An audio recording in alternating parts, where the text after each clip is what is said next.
In the misty realm between myth and reality, where legends intertwine with historical truth, lies the extraordinary tale of one of humanity's most remarkable civilizations, the Aztec Empire. Welcome to Simply About Earth, where we uncover the hidden stories that shaped our world. Before we dive into this incredible journey through time, let me know in the comments below where you're watching from. I love seeing our global community come together to explore these fascinating histories. Picture this: a small band of wandering nomads, guided by divine prophecy and driven by unwavering faith, would rise from the marshlands of central Mexico to build an empire that stretched from ocean to ocean, an empire whose capital would become one of the most magnificent cities the world had ever seen. This is the story of the Mexica people, better known to history as the Aztecs, and their meteoric rise from humble migrants to masters of Mesoamerica. The story begins in a shadowy place called Aztlan, whose very name would later give birth to the term Aztec. According to the codices and oral traditions preserved by indigenous chroniclers, Aztlan existed as an island paradise somewhere in northwestern Mexico, possibly in the modern-day states of Nayarit or Sinaloa. Archaeological evidence suggests this homeland may have been located near lagoons or marshlands, as the Mexica retained throughout their history a profound understanding of lacustrine agriculture and water management systems that could only have been developed over generations of practice. The divine mandate that would drive the Mexica from their ancestral home came through their patron deity, Huitzilopochtli, the hummingbird god of war and the sun. According to the Mexica creation narrative recorded in sources like the Orbin Codex and the chronicles of Fernando Alvarado Tezozomoc, Huitzilopochtli appeared to the tribal priests and commanded them to abandon Aztlan. The god promised to lead them to a new homeland where they would become the rulers of all they surveyed. But first, they must endure a period of wandering that would test their faith and forge them into a people worthy of greatness. This divine prophecy established the religious foundation for what would become one of history's most significant migrations.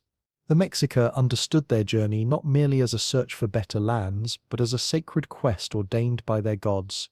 The migration began sometime in the 12th century AD, most likely around 1111 or 1168, according to different chronological interpretations of the indigenous sources. The Mexica departed Aztlan as one of several Nahuatl-speaking groups, collectively known as the Chichimeca, who were leaving the northern regions of Mesoamerica during this period. Climate change, population pressure, and political upheaval in the north likely contributed to these mass movements, though the Mexica themselves emphasized the religious imperative above all other factors. Their journey southward took them through the rugged terrain of western Mexico, following ancient trade routes that connected the northern frontier with the civilized heartland of central Mexico. The migrating band consisted of several hundred individuals organized into calpulli, kinship-based units that served as the basic building blocks of Mexica society. Each calpulli maintained its own identity and leadership, while acknowledging the overall authority of the tribal council and the priests who carried the sacred bundle containing the image of Huitzilopochtli. The Mexica migration was not a direct march, but rather a series of temporary settlements interspersed with periods of movement. They would establish camps for months or even years at locations that provided adequate resources, particularly water and arable land. During these stops, they practiced their traditional combination of hunting, gathering, and small-scale agriculture, growing maize, beans, and squash wherever conditions permitted. The portable nature of their material culture during this period reflects their nomadic lifestyle. They carried few possessions beyond essential tools, weapons, and religious artifacts. As the Mexica moved deeper into central Mexico, they encountered increasingly sophisticated civilizations.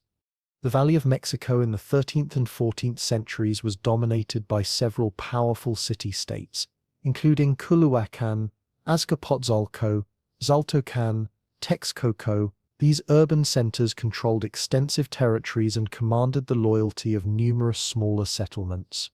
The valley's population was ethnically diverse, with Nahuatl speakers comprising the majority but significant communities of Otomi and other groups maintaining their distinct identities. The established powers initially viewed the Mexica as just another group of Chichimeca barbarians from the north. The term Chichimeca, meaning dog people, was used somewhat derogatorily by the sedentary populations to describe the semi-nomadic groups that periodically entered the valley. However, the Mexica possessed certain advantages that distinguished them from other migrant bands. They were skilled warriors, having honed their military capabilities during their long journey through hostile territory. They also demonstrated remarkable adaptability, quickly learning the political dynamics of the valley and positioning themselves as valuable allies rather than mere raiders. The city-state of Culhuacan became the Mexica's first significant patron in the valley. Culhuacan claimed direct descent from the ancient Toltecs and maintained considerable prestige despite its declining military power. The Culhua rulers recognized the martial prowess of the Mexica and employed them as mercenaries in their conflicts with neighboring city-states.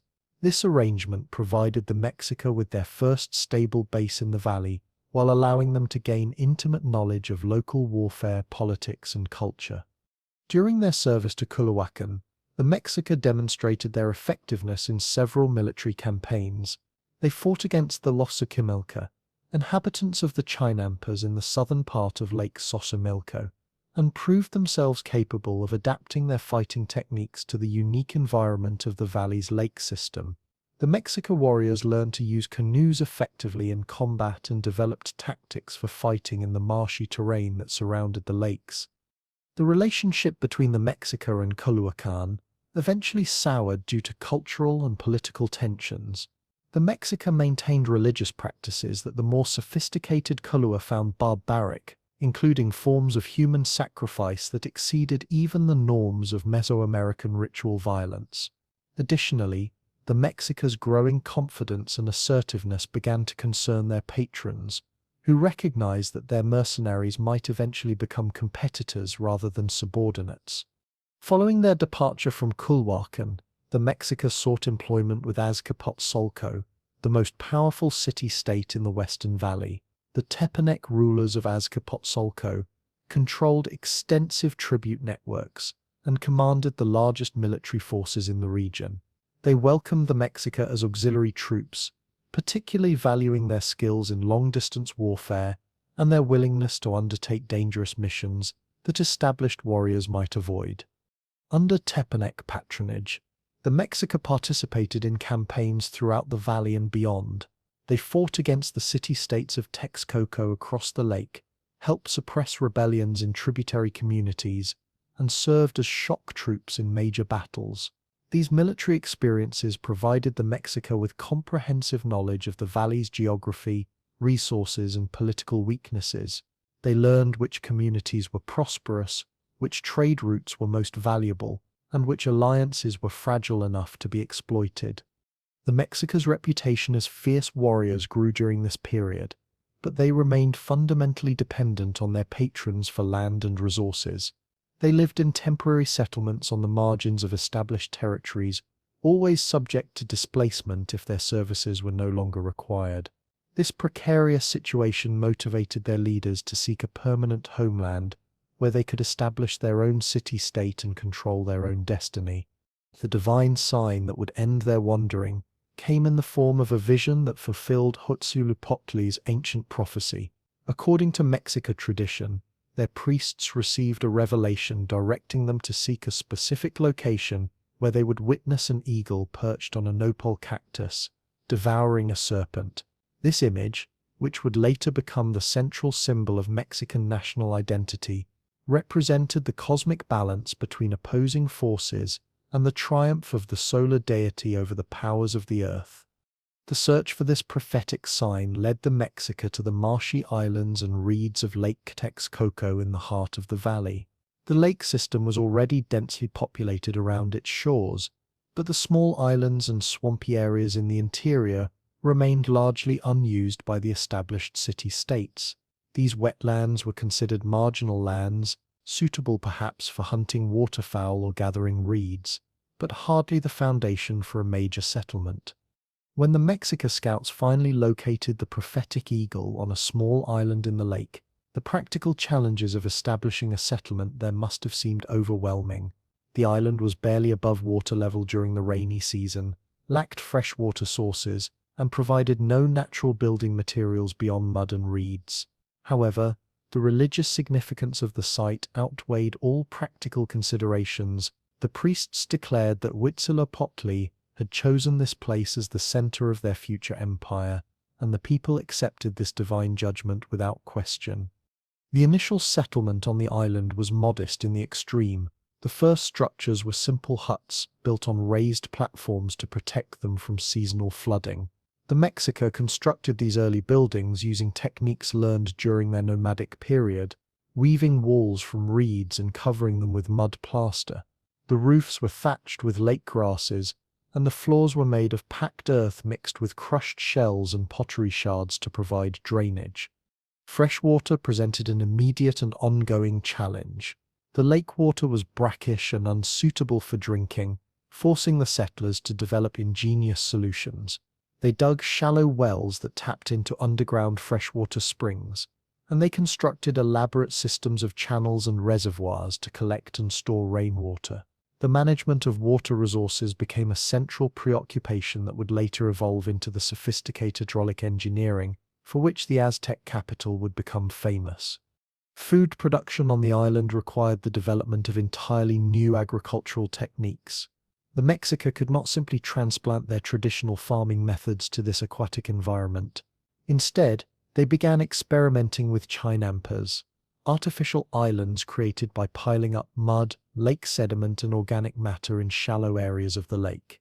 These floating gardens, anchored in place by willow trees whose roots grew down into the lake bottom, provided highly fertile plots for growing crops. The early chinampas were small and crude compared to the elaborate systems that would later surround the Aztec capital. The first settlers learned through trial and error which crops grew best in the unique conditions of the lake environment, how to manage water levels to prevent flooding or drought, and how to maintain the structural integrity of their artificial islands against the constant erosion of wind and waves. The Mexica's transition from nomadic mercenaries to settled agriculturalists was neither smooth nor immediate. Many aspects of their traditional culture had to be adapted or abandoned entirely.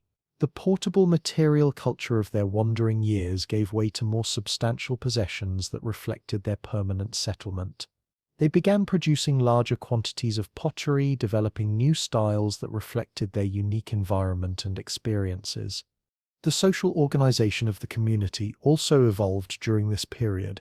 The Kalpali system that had served them well during their migration was modified to accommodate the realities of settled life. Each kinship group was assigned specific areas of the island for their residences and was given responsibility for particular aspects of community life, such as maintaining sections of the Chinampa system, organizing religious ceremonies, or providing warriors for the community's defense. The early decades of the settlement were marked by constant struggles for survival and recognition. The established powers of the valley initially viewed the Mexica Island community as an insignificant curiosity, hardly worth their attention. This neglect was actually beneficial in many ways as it allowed the Mexica to develop their unique adaptations to the lake environment without interference from more powerful neighbors. However, isolation also meant vulnerability. The Mexica had to develop their own defense capabilities without the protection of a powerful patron. They constructed fortifications around their settlement, using the natural barriers of the lake to their advantage while building artificial defenses to protect against amphibious attacks. The community's warriors maintained their skills through constant training and occasional raids against hostile neighbors, gradually building a reputation for military effectiveness that would serve them well in future conflicts. If you're enjoying this incredible journey through Aztec history so far, please give this video a like. It really helps us continue bringing you these fascinating stories from our past.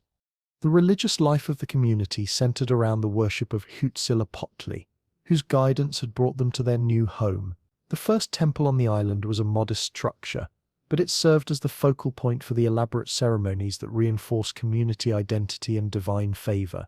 The priests maintained the sacred calendar, organized the ritual observances that mark the agricultural cycle, and preserved the historical traditions that connected the community to its mythical origins in Aztlan. The transformation of the modest Mexica settlement into the magnificent city of Tenochtitlan began in earnest around 1325 AD, when the community's leaders made the momentous decision to establish their permanent capital on the island, where their scouts had witnessed the prophetic eagle. The date itself carries significance in Mexica chronology, corresponding to the year 2 house in their calendar system, which was considered auspicious for new beginnings and the establishment of lasting institutions. The initial phase of urban development required the Mexica to overcome seemingly insurmountable geographical challenges. The island occupied barely 2 square kilometers of marshy land that rose only slightly above the lake surface during the dry season, and was frequently inundated during the annual rains. The surrounding waters of Lake Texcoco contained high concentrations of salt and mineral deposits, making them unsuitable for drinking or irrigation.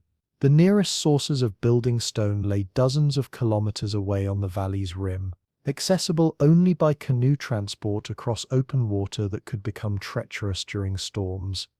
Despite these obstacles, the Mexica possessed certain advantages that their neighbors had overlooked.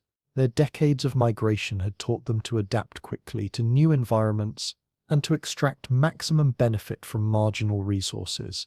Their experience as mercenaries had provided them with detailed knowledge of the valley's political geography, trade networks, and military capabilities.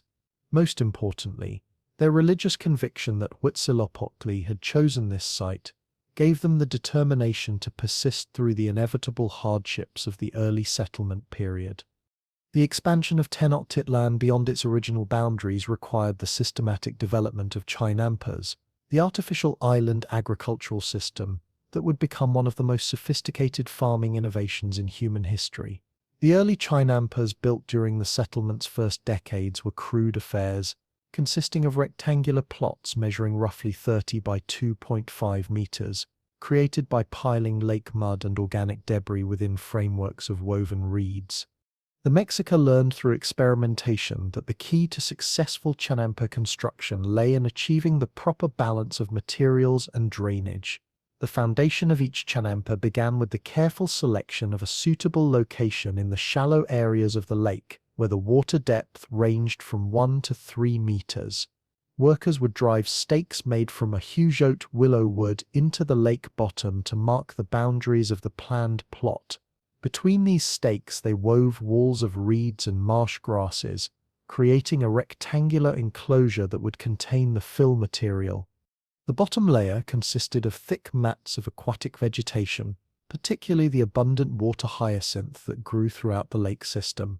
Upon this organic foundation, the builders added alternating layers of lake mud and decomposed plant matter, carefully compacting each layer to prevent settling and erosion. The mud was extracted from specific areas of the lake bottom where centuries of sediment deposition had created deep, fertile deposits rich in nutrients.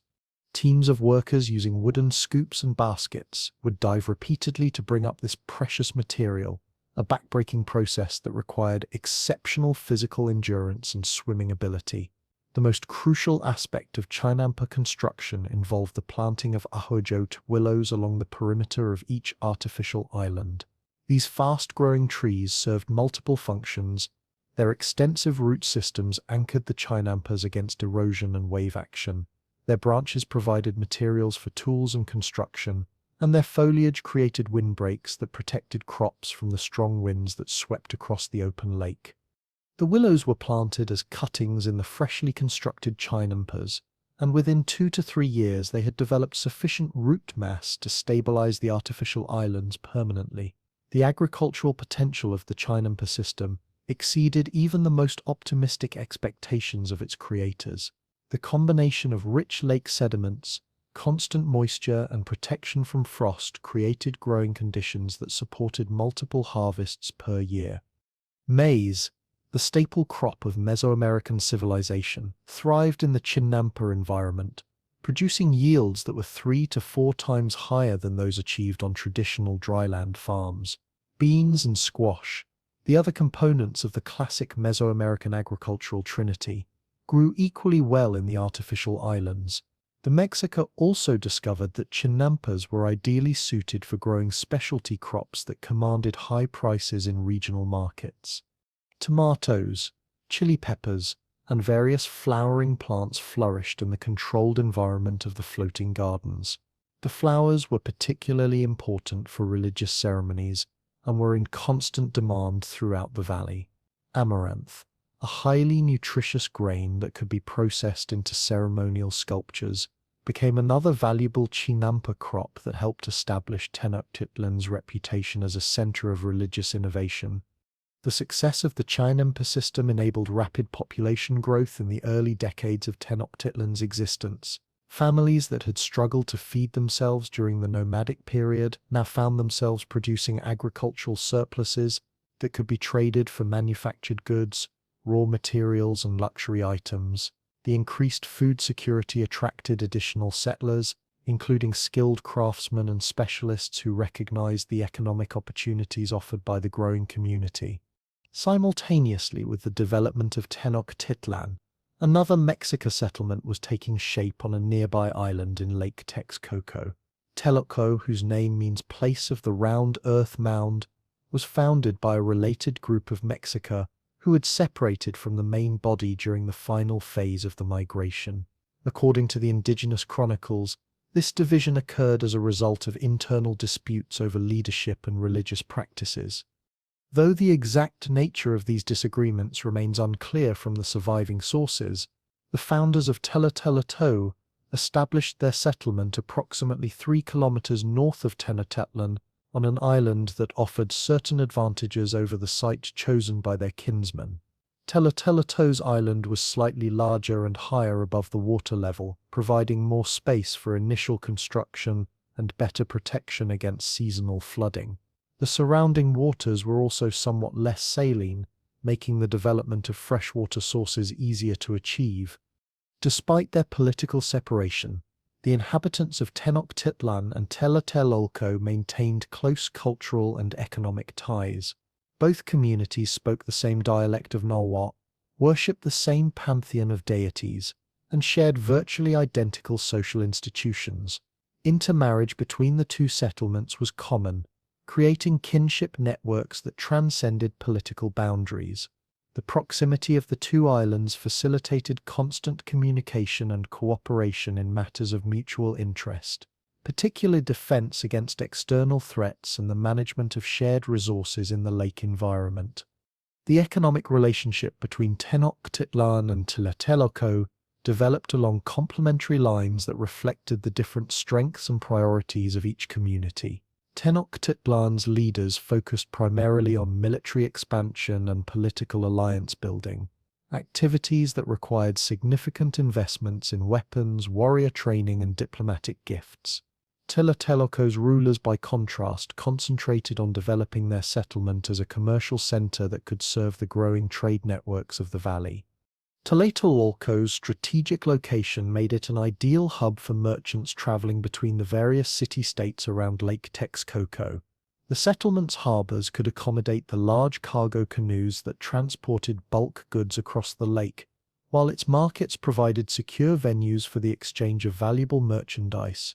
Tlatelolco's merchants, known as Poctica, developed extensive trade relationships that extended far beyond the valley, reaching into the tropical lowlands of the Gulf Coast and the Pacific coastal regions. The Poctica of Tlatelolco were more than simple traders. They served as intelligence agents, diplomats, and cultural ambassadors for the Mexica people. Their commercial expeditions provided detailed information about distant regions, their resources, their political organization, and their military capabilities. This intelligence proved invaluable to the rulers of both Tenochtitlan and Tlatelolco as they planned their strategies for expansion and conquest. Make sure to subscribe to Simply About Earth if you haven't already. We've got so many more incredible historical journeys to explore together.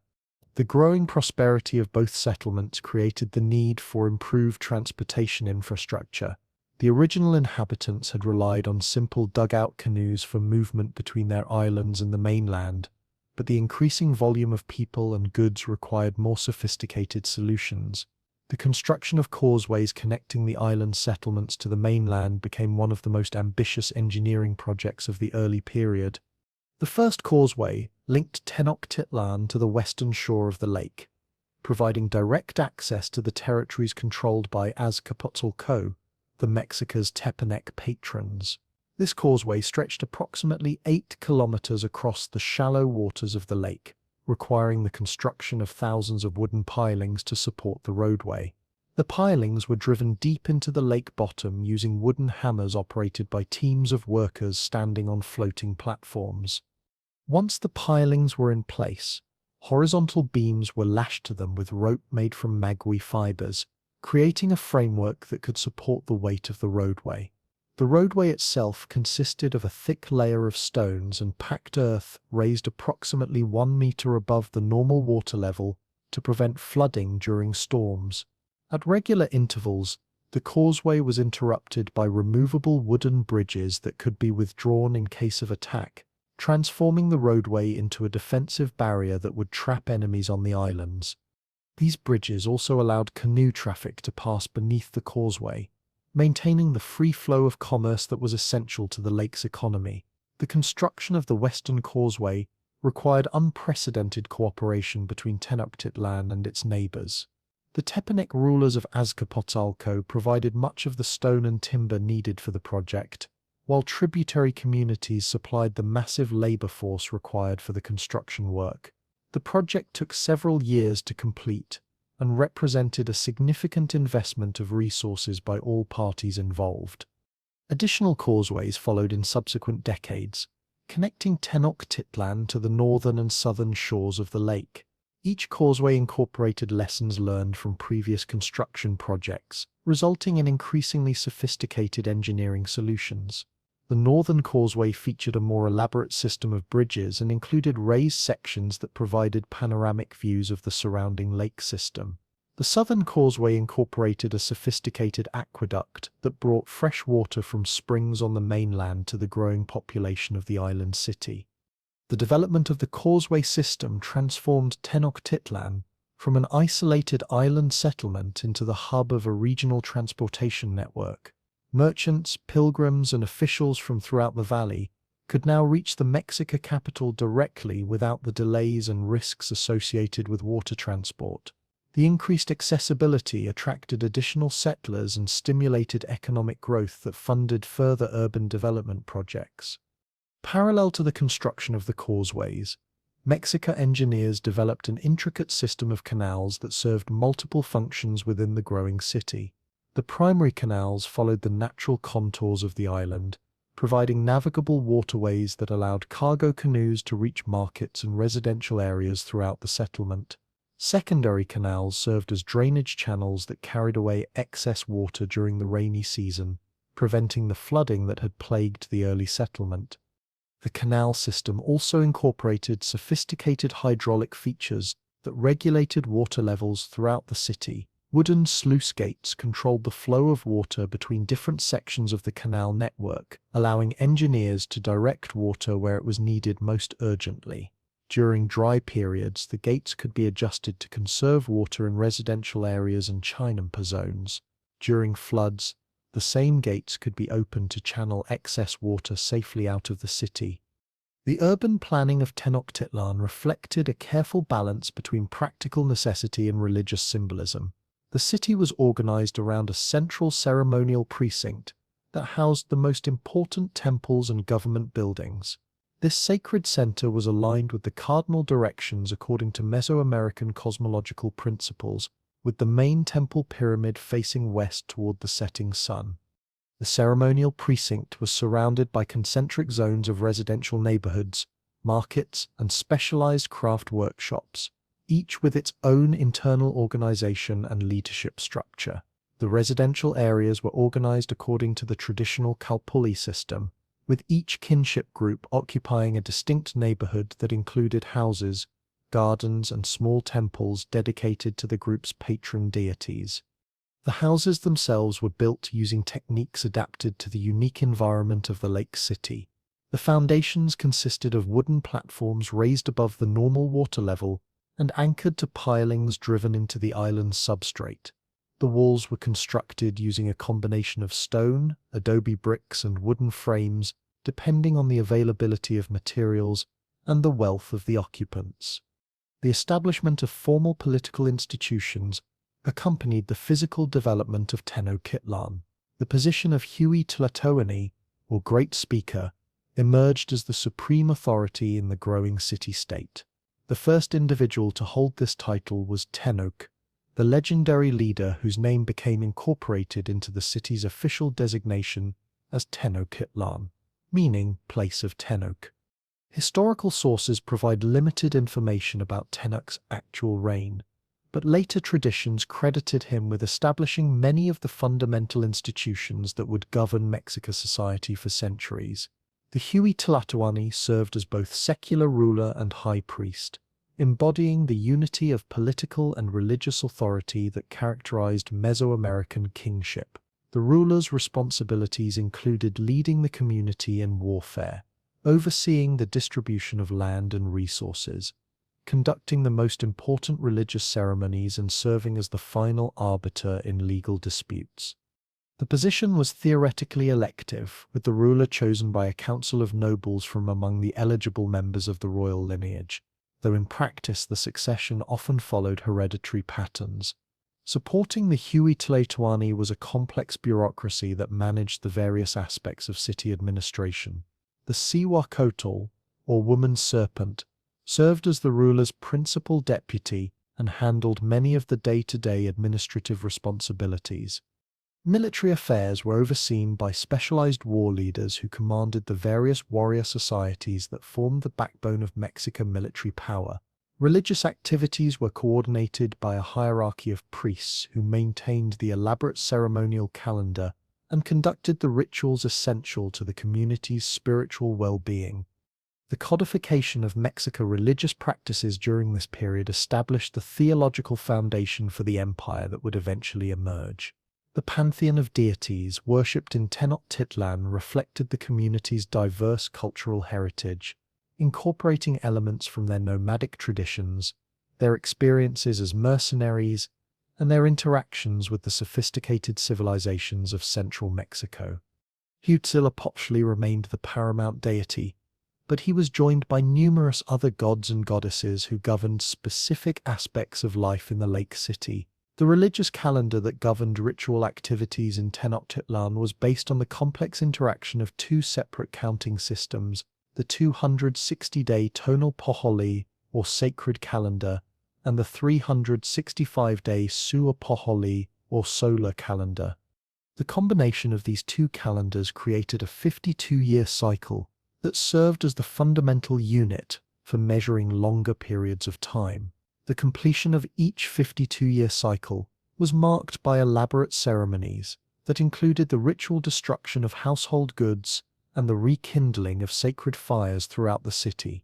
The social hierarchy that emerged in early Tenochtitlan reflected both traditional Mexica values and adaptations to their new urban environment.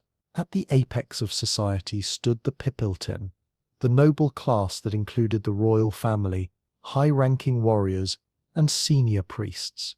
The Pipiltin controlled most of the city's wealth and held the majority of important political and religious offices. Their children received specialized education in schools called Calmecac, where they learned the complex skills required for leadership in Mexican society. The Mesioltin, or commoners, comprised the majority of Tenochtitlan's population and included farmers, craftsmen, merchants, and laborers. While they lacked the political privileges of the nobility, the Mesioltin enjoyed considerable social mobility through military service, commercial success, or religious devotion. Exceptional warriors could earn noble status through their battlefield achievements, while successful merchants could accumulate wealth that rivaled that of hereditary nobles. At the bottom of the social hierarchy were the Tlacotin, individuals who had been enslaved through warfare, debt, or criminal conviction. Slavery in Mexican society differed significantly from the plantation systems that would later develop in other parts of the Americas. Slaves retained certain legal rights, could own property, and could potentially earn or purchase their freedom. Many slaves worked as domestic servants in noble households, while others labored in the chinampas or served in religious capacities. The death of Chimalpopoca, the third ruler of Tenochtitlan, in 1427 AD, marked a pivotal moment that would transform the Mexica from tributary subjects into the dominant power of central Mexico. Chimalpopoca's assassination, orchestrated by Maxtla, the ambitious new ruler of Azcapotzalco, represented the culmination of growing tensions between the Tepanec Empire and its increasingly assertive Mexica vassals. The young Tenochtitlan ruler had been strangled in his palace during what appeared to be a diplomatic meeting, a betrayal that shocked the Mexican nobility and provided the catalyst for revolutionary change. The succession crisis that followed Chimalpopoca's murder revealed deep divisions within Mexican society about how to respond to Tepanec aggression. Conservative nobles favored maintaining the tributary relationship with Azcapotzalco, arguing that open rebellion would result in the destruction of their still vulnerable island city. They pointed to the overwhelming military superiority of the Tepanec Empire, which controlled most of the western and northern shores of Lake Texcoco and commanded tribute from dozens of subordinate communities. The prospect of facing Maxtla's armies without powerful allies seemed suicidal to these cautious voices. However, a faction led by Itzcoatl, Chimalpopoca's uncle and a seasoned military commander, advocated for armed resistance. Itzcoatl had spent decades observing the internal weaknesses of the Tepanec Empire during his service as a war leader under previous rulers. He recognized that Maxtla's aggressive policies had created widespread resentment among many of Azcapotzalco's tributaries, particularly the powerful city-state of Texcoco, which had recently been conquered and humiliated by Tepanec forces. The death of Nezahualcoyotl's father, Ixtlaxochitl, the legitimate ruler of Texcoco, at Tepanec hands had created a potential ally whose desire for revenge matched that of the Mexica. Ixcoatl's election as the new Huey Tlatoani represented a decisive rejection of accommodation with Azcapotzalco. The new ruler was approximately 50 years old at the time of his accession, a mature leader whose military experience and political acumen had earned him respect throughout Mexican society. Unlike his predecessors who had risen to power during periods of relative stability, its cult faced immediate existential threats that required bold action and innovative solutions. His first priority was to forge alliances that could counterbalance Tepanec military superiority. The most crucial of these diplomatic initiatives involved secret negotiations with Nezahualcoyotl, the exiled prince of Texcoco, who had been living as a fugitive since his father's death. Nezahualcoyotl possessed intimate knowledge of Tepanec military capabilities and political vulnerabilities. Having spent years planning his campaign to reclaim his ancestral throne, the young prince had already begun organizing resistance networks among the communities of the eastern lake shore, many of which had chafed under Tepanec domination and yearned for the restoration of Texcoco's traditional hegemony over the region.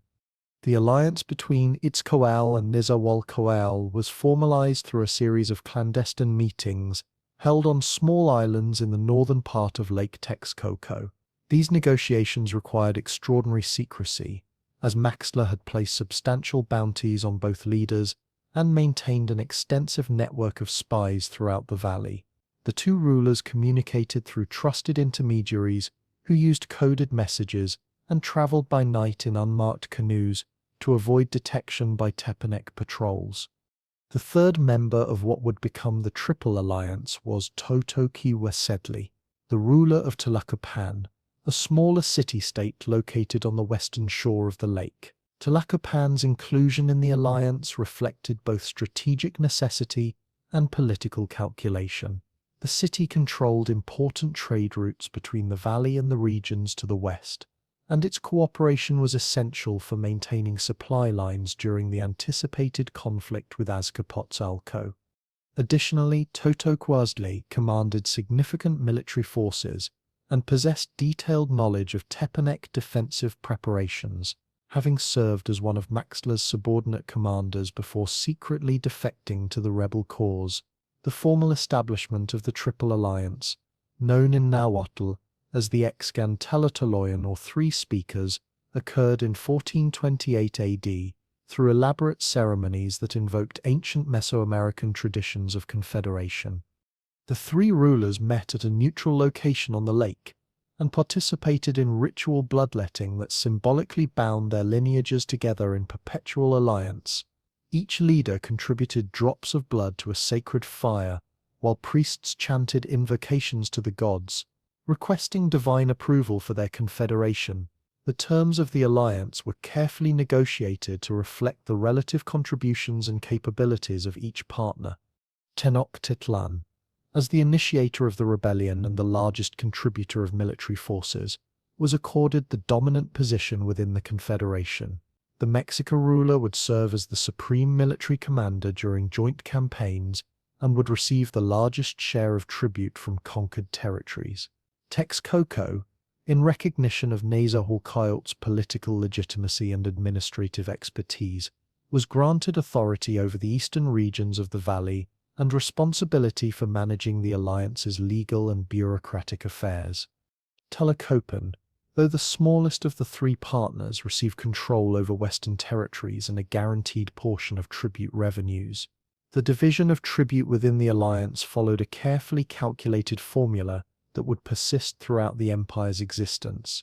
Tenochtitlan claimed 2/5 of all tribute collected from conquered territories, reflecting its position as the senior partner and primary military contributor.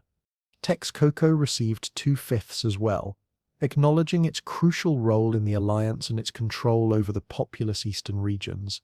Tlacopan received the remaining 1/5, a proportion that recognized its smaller size while ensuring its continued loyalty to the Confederation. The military preparations for the war against Azcapotzalco required unprecedented coordination among the three allied city-states. Each partner contributed specialized capabilities that complemented those of the others. Tenochtitlan provided the largest contingent of infantry warriors drawn from its expanding population of Masaholtin, who had been trained in the traditional Mexica warrior societies. These soldiers were organized into units based on their Calpulli affiliations, and were equipped with obsidian clubs, spears, and shields decorated with distinctive designs that identified their origins. Texcoco's military contribution focused on elite warrior units and specialized siege equipment.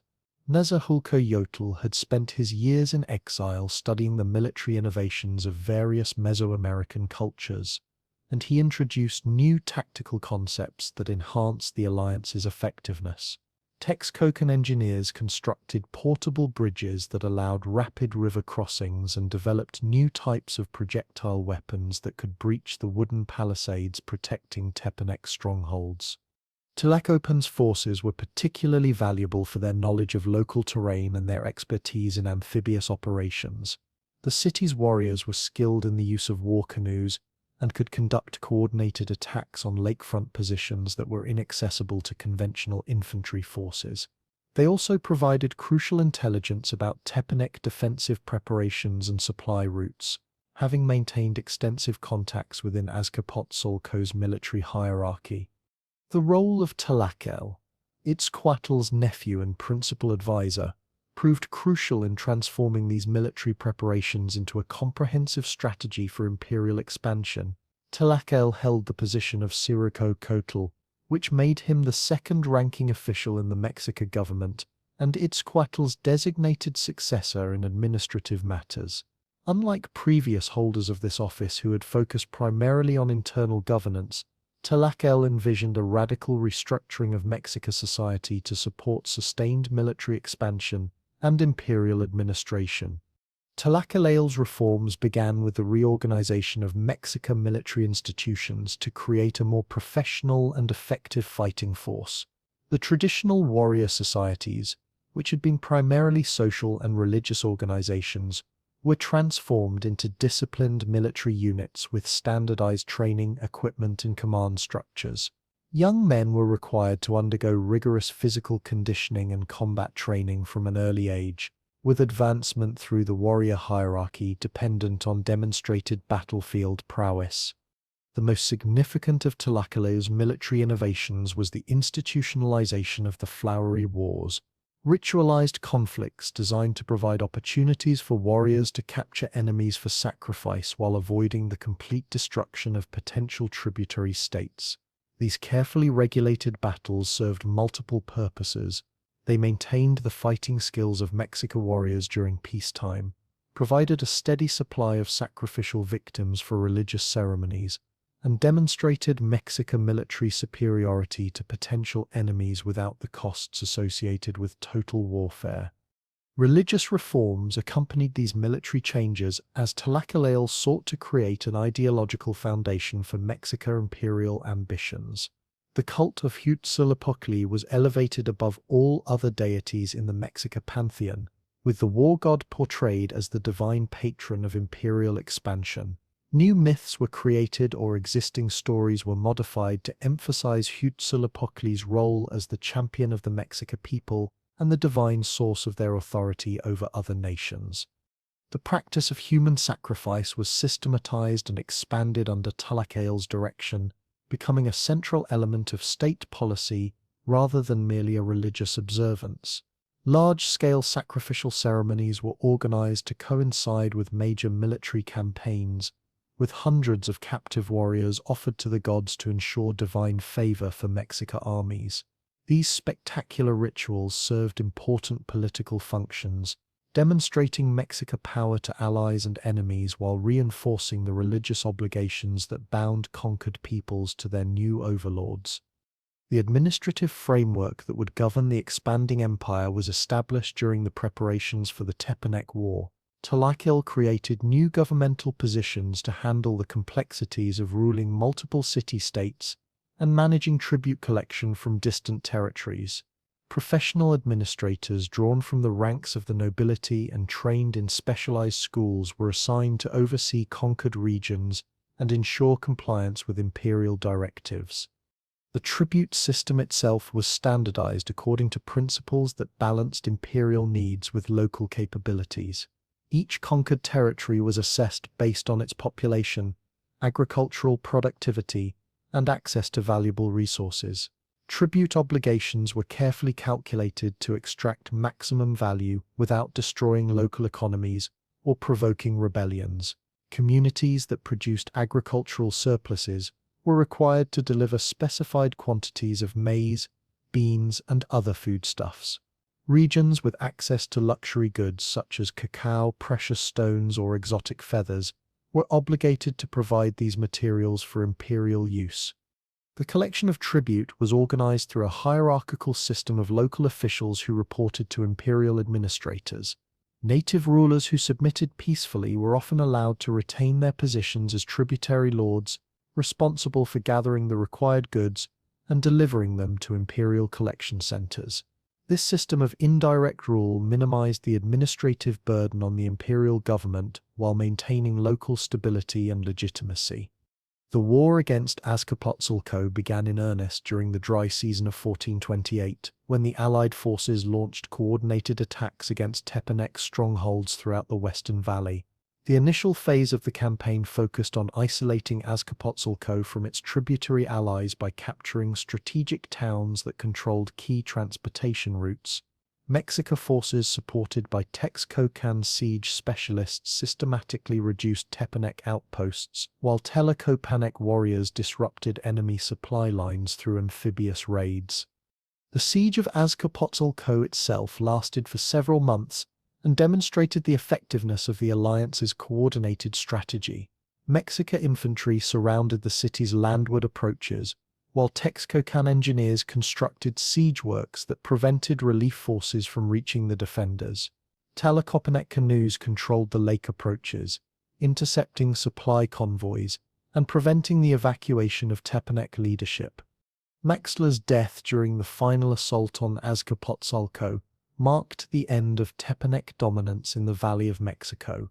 The fall of the city was followed by systematic destruction of its temples and administrative buildings, symbolically erasing the political and religious foundations of Tepanec power. The surviving population was relocated to other communities throughout the valley, preventing any future revival of Tepanec independence.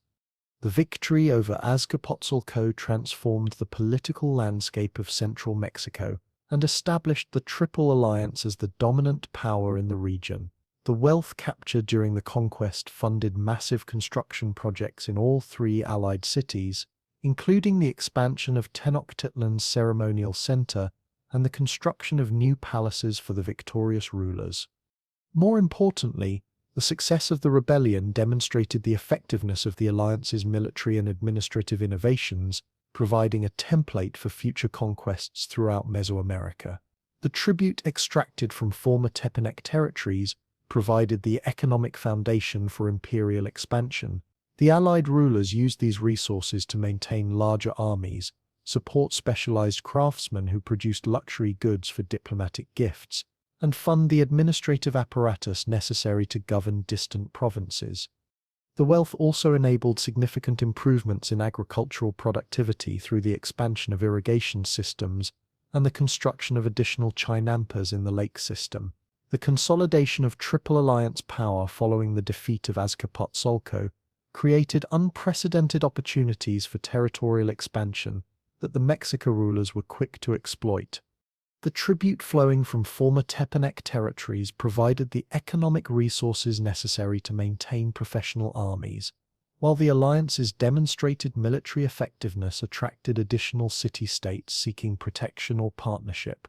Within a decade of Maxtla's death, the Confederation controlled most of the Valley of Mexico and had begun extending its influence into the surrounding highland regions. Itzcoatl's death in 1440 brought to power his nephew Moctezuma Iluwicamina, known to history as Moctezuma I, whose reign would witness the transformation of the Triple Alliance from a regional confederation into a true empire spanning much of central Mexico. The new Huitzilopochtli was approximately 35 years old at his accession, having spent his youth as a warrior in the campaigns against Azcapotzalco and his early adulthood as a military commander under his uncle's direction. Unlike previous rulers who had inherited relatively stable situations, Moctezuma I faced the challenge of managing an expanding state, while simultaneously conducting military campaigns that would extend Mexican influence far beyond the traditional boundaries of central Mexican politics. The administrative system that Moctezuma inherited from his predecessors required significant modifications to accommodate the complexities of governing distant territories inhabited by diverse ethnic groups with varying levels of political sophistication. The tribute collection mechanisms that had proven effective in the Valley of Mexico needed adaptation for regions where different languages were spoken, alternative agricultural systems were practiced, and local political structures bore little resemblance to the city-state organizations familiar to Mexico administrators. Want to see where this incredible empire expanded next? Don't forget to subscribe to Simply About Earth for more amazing historical adventures. Moctezuma's first major military campaign targeted the Aztec peoples of the Gulf Coast, a region that had remained largely independent of central Mexican influence despite its proximity to the highland valleys. The Azteca, as this territory was known, encompassed the fertile lowlands stretching from the Sierra Madre Oriental to the Gulf of Mexico, an area characterized by abundant rainfall, rich alluvial soils, and access to valuable resources including cotton, cacao, and tropical bird feathers prized for ceremonial purposes. The Aztec peoples themselves presented a formidable challenge to Mexican expansion efforts. They had developed sophisticated agricultural systems adapted to their humid environment, constructing elaborate drainage networks that allowed intensive cultivation of maize, beans, and cotton in areas that would otherwise have been too waterlogged for productive farming.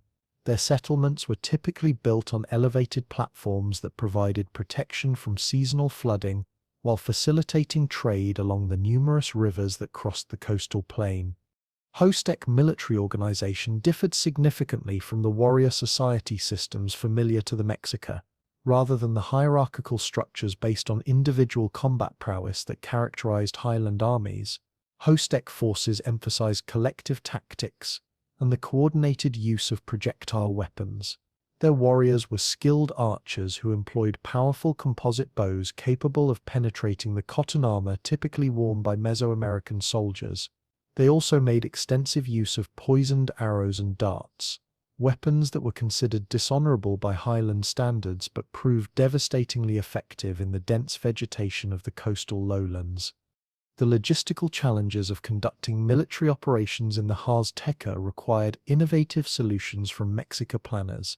The tropical climate created health hazards for highland warriors, unaccustomed to high humidity and endemic diseases.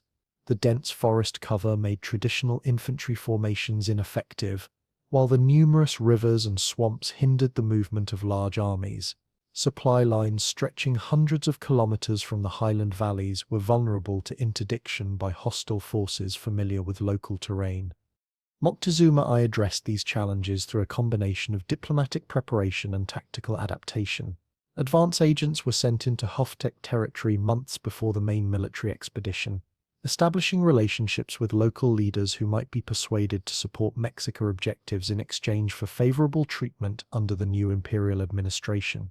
These diplomatic missions also gathered crucial intelligence about Aztec military capabilities, political divisions, and economic resources that would inform subsequent military planning. The Mexica forces that eventually invaded the Azteca in 1444 represented a significant departure from traditional Highland military organization.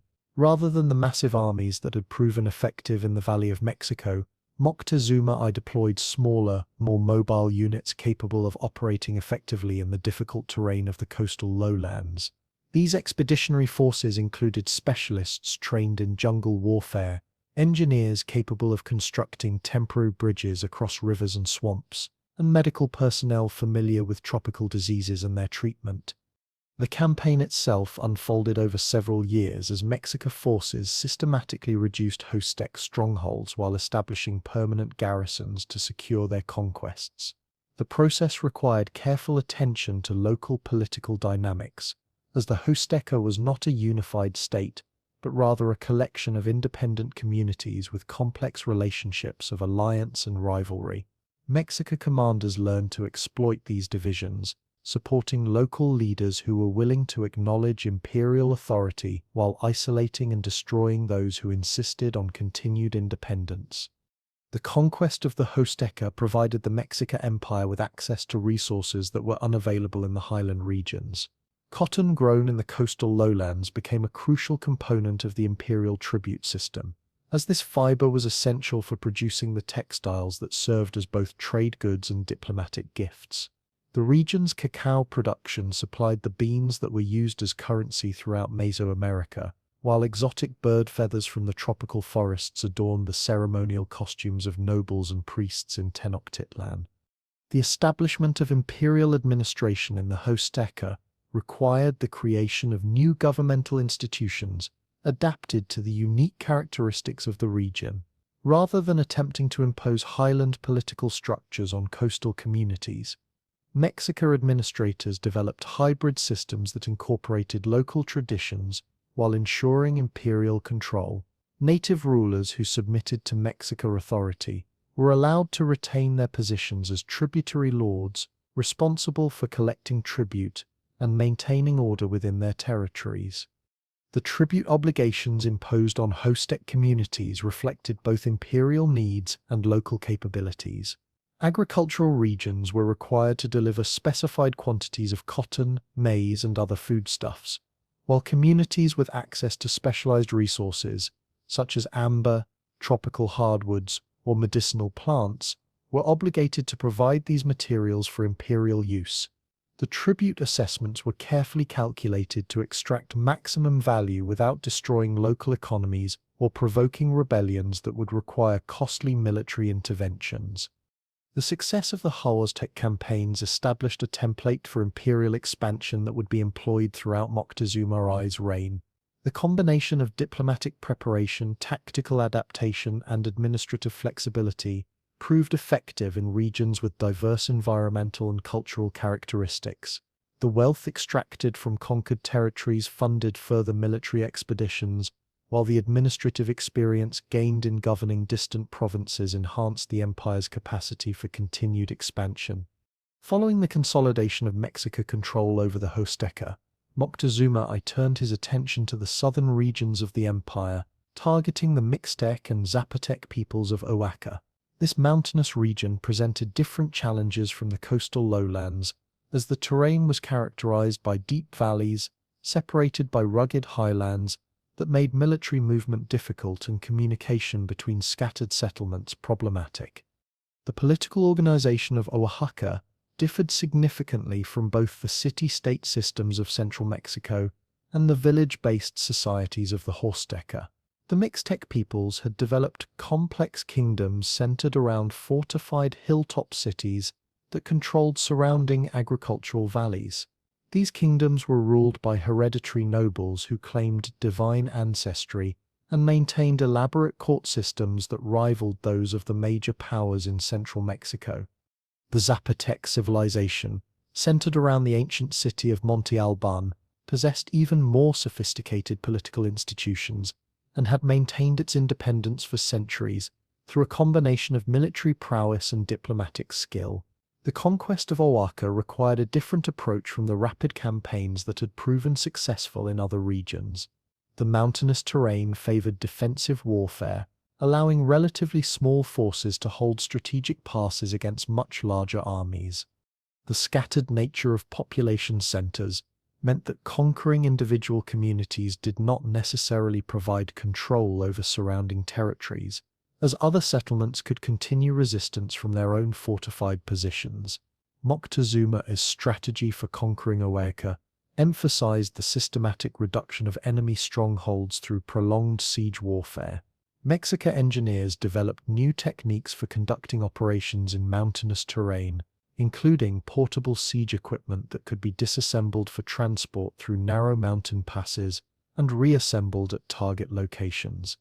They also perfected methods for cutting off water supplies to hilltop fortresses, forcing defenders to surrender when their systems were exhausted. The campaigns in Oaxaca extended over nearly a decade, as Mexican forces methodically conquered one valley after another, while establishing permanent garrisons to prevent reconquest by enemy forces. The process required enormous investments of manpower and resources, as supply lines stretching hundreds of kilometers across difficult terrain were vulnerable to attack by hostile forces familiar with local conditions. The wealth extracted from Oaxacan territories more than compensated for the costs of conquest. The region was renowned throughout Mesoamerica for its skilled craftsmen who produced luxury goods, including gold jewelry, carved jade ornaments, and elaborately decorated textiles.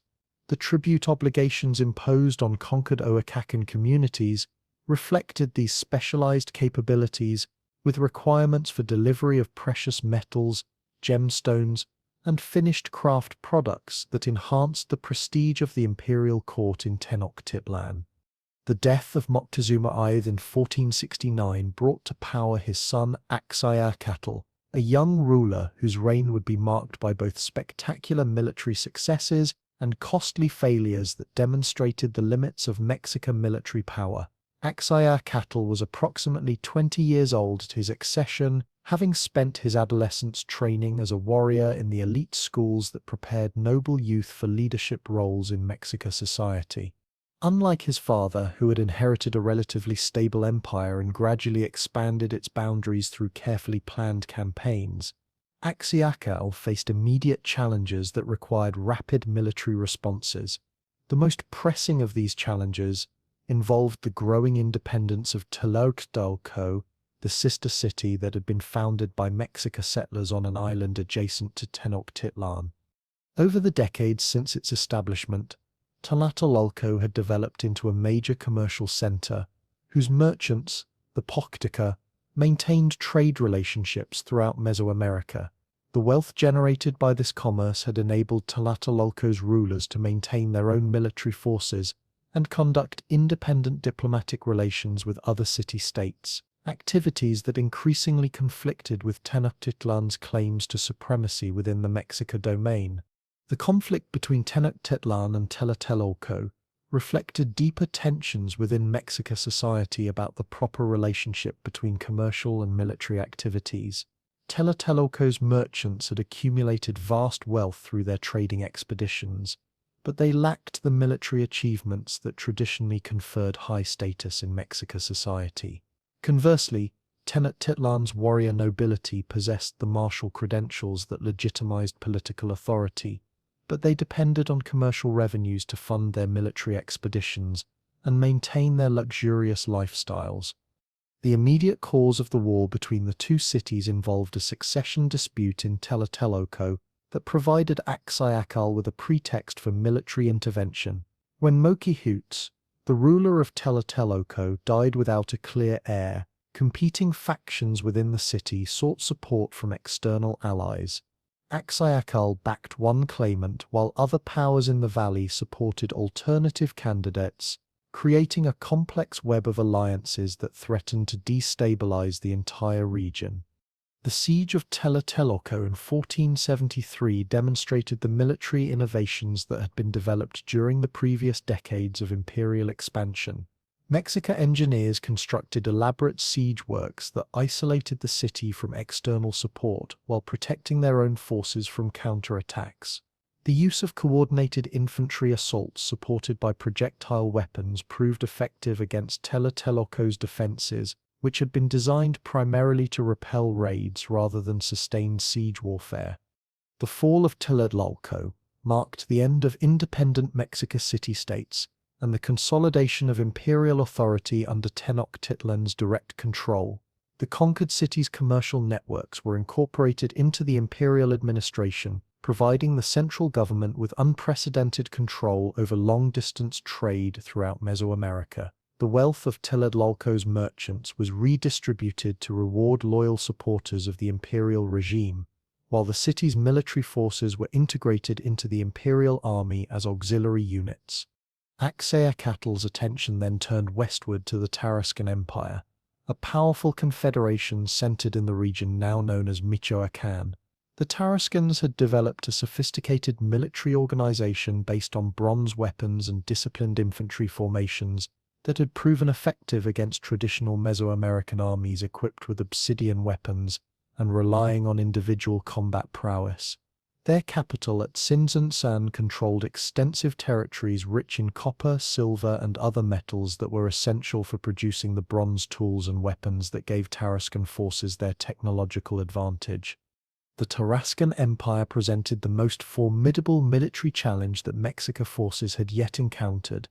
Unlike the city-states of central Mexico, or the village-based societies of peripheral regions, the Tarascans had developed centralized military institutions capable of fielding large, well-equipped armies under unified command. Their bronze weapons were superior to obsidian implements in both durability and effectiveness, while their disciplined formations proved more effective than the individualistic combat styles favored by Mexican warriors. The campaign against the Tarascans began in 1478 with a series of probing attacks designed to test enemy capabilities and identify potential weaknesses in their defensive systems. These initial encounters revealed the extent of Tarascan military superiority, as Mexican forces suffered heavy casualties while achieving minimal tactical gains. The bronze-armed Tarascan infantry proved capable of maintaining formation discipline under pressure, while their archers demonstrated superior range and accuracy compared to Mexican projectile weapons. The decisive battle of the campaign occurred at a location whose exact identity remains disputed among historians, but which contemporary sources describe as a broad plain suitable for large-scale infantry combat. Axayacatl had assembled the largest army in Mexican history, drawing warriors from throughout the empire and including substantial contingents from allied city-states. The Tarascan force was smaller but better equipped and more cohesively organized, with bronze weapons gleaming in the morning sun as disciplined formations advanced across the battlefield. The battle began with exchanges of projectile fire as both armies sought to disrupt enemy formations before the main infantry engagement. Tarascan archers, protected by large shields and supported by slingers, maintained steady volleys that caused significant casualties among the advancing Mexican warriors. The obsidian-tipped arrows and darts employed by Mexican forces proved less effective against Tarascan bronze armor and shields, creating an immediate disadvantage that would persist throughout the engagement. When the infantry lines finally met, the superior metallurgy of Tarascan weapons became decisive. Bronze swords and spear points cut through cotton armor, and wooden shields that had provided adequate protection against obsidian weapons. The disciplined formations maintained by Tarascan units allowed them to concentrate their attacks against specific points in the Mexica line, creating gaps that could be exploited by follow-up assaults. The defeat at the hands of the Tarascans represented the first major military setback in Mexican imperial expansion and demonstrated the limitations of traditional Mesoamerican military technology when confronted by more advanced metallurgical techniques. The casualties suffered by Mexican forces were substantial, including many experienced warriors whose loss significantly reduced the empire's military capabilities. More importantly, the defeat damaged the prestige of Mexican arms and encouraged resistance movements in recently conquered territories. Looking back on this incredible rise and fall, the Aztec Empire stands as one of history's most remarkable civilizations, from humble nomadic beginnings to masters of an empire that spanned from sea to sea. If you're fascinated by these epic historical journeys, make sure you're subscribed to Simply About Earth. We have so many more incredible stories waiting to be explored. The social fabric of the Aztec Empire rested upon a complex hierarchy that determined every aspect of an individual's existence, from the clothes they wore to the foods they consumed, and the gods they could approach in prayer. At the apex of this stratified society stood the Pipiltin, the hereditary nobility whose bloodlines traced back to the legendary rulers of Tolan and the divine mandate of Quetzalcoatl. These nobles occupied palatial compounds within the ceremonial centers of major cities, their homes constructed from carefully cut stone blocks and adorned with intricate murals depicting their ancestors' heroic deeds and divine connections. The Pipiltin controlled vast estates worked by tenant farmers and maintained private armies of professional warriors who served as both military forces and symbols of aristocratic power. Noble families owned elaborate featherwork workshops where skilled artisans created the magnificent headdresses and ceremonial garments that distinguished the elite from commoners. Their children received education in the Karmek, exclusive schools attached to major temples, where they learned the complex writing system, astronomical calculations, and ritual procedures necessary for governing the empire's diverse populations. Within the noble class itself, careful distinctions separated various ranks and privileges. The Tenochtitlan held the highest positions, serving as provincial governors, Supreme Court judges, and military commanders who led major campaigns. These individuals possessed hereditary titles to specific territories and received tribute directly from subordinate communities. Below them ranked the Pili, younger sons of noble families and distinguished warriors who had earned elevation through exceptional battlefield achievements. The Pili served as administrators, priests, and military officers, forming the backbone of the imperial bureaucracy. The Macioltin comprised the vast majority of the empire's population, including farmers, craftsmen, merchants, and laborers whose daily efforts sustained the complex urban centers and agricultural systems that supported imperial expansion. Unlike the hereditary nobility, commoners possessed no automatic claim to political office or religious authority, yet their social position was far from static. Exceptional warriors could earn noble status through capturing enemy soldiers in battle, while successful merchants accumulated wealth that rivaled that of hereditary aristocrats. Commoner families lived in modest adobe houses clustered around neighborhood temples dedicated to their Calpulli's patron deities. These residential compounds typically included small courtyards where women ground maize on stone metates and men crafted tools from obsidian, wood, and bone.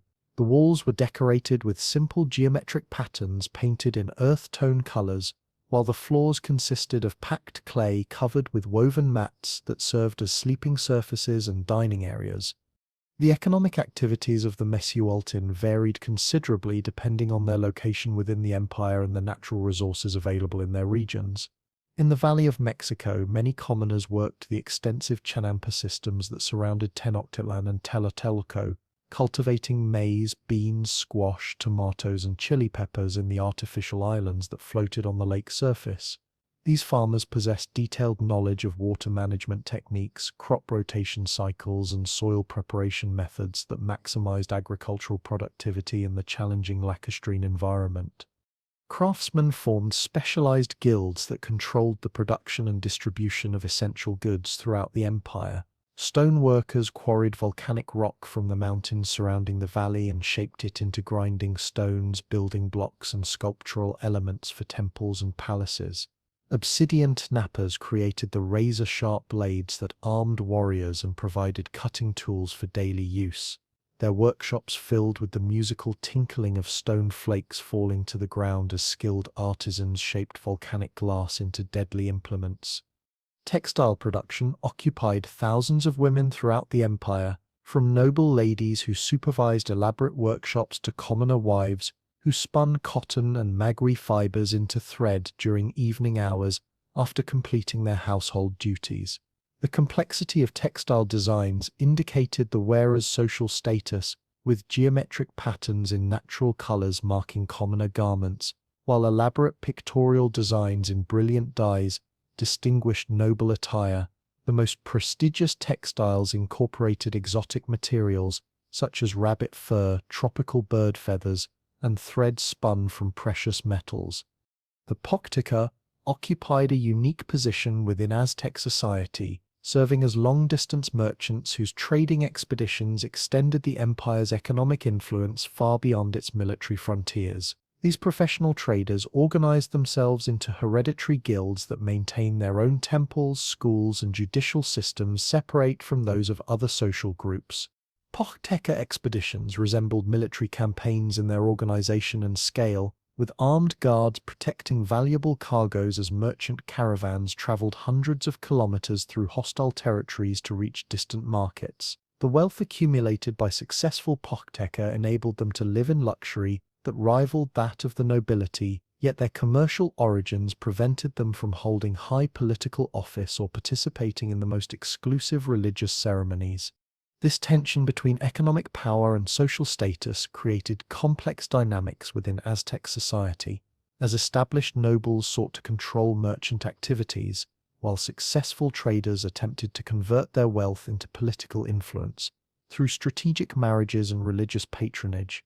At the bottom of the social hierarchy were the Tenochtitlan, individuals who had lost their freedom through warfare, debt, or criminal conviction. Aztec slavery differed fundamentally from the plantation systems that would later develop in other parts of the Americas, as slaves retained certain legal rights and could own property, marry freely, and potentially earn or purchase their freedom.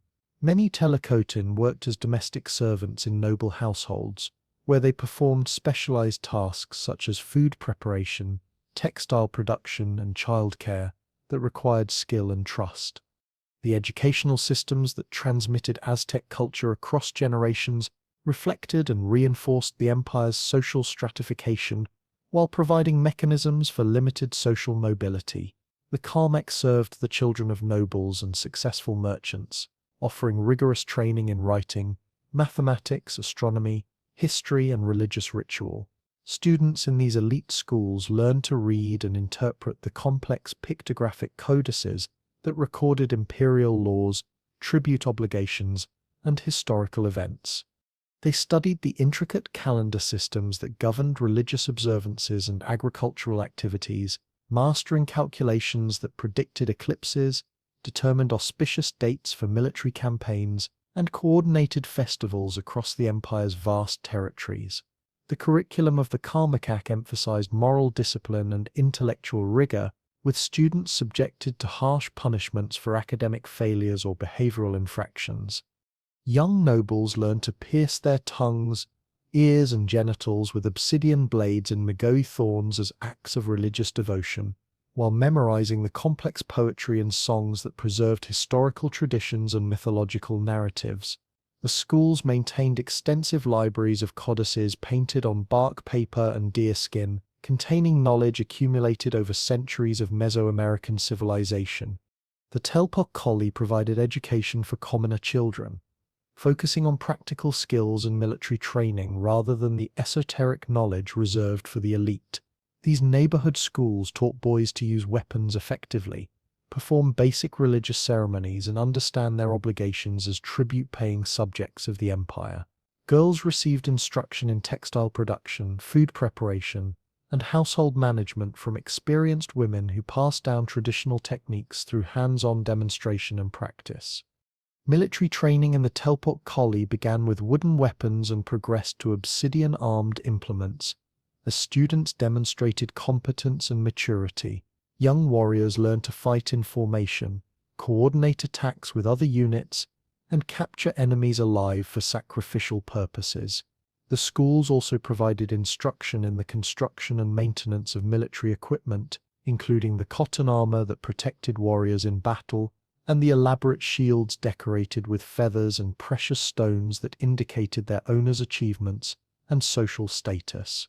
Daily life in Tenochtitlan revolved around the complex rhythms of the ritual calendar and the practical demands of urban existence in a city that housed between 150,000 and 300,000 inhabitants. The urban landscape consisted of interconnected islands linked by causeways and canals that served as transportation arteries for the constant flow of people and goods. Residential areas were organized according to Kalpuli affiliations, with each neighborhood maintaining its own temple, school, and market area, where local products were exchanged for goods from other parts of the city and empire.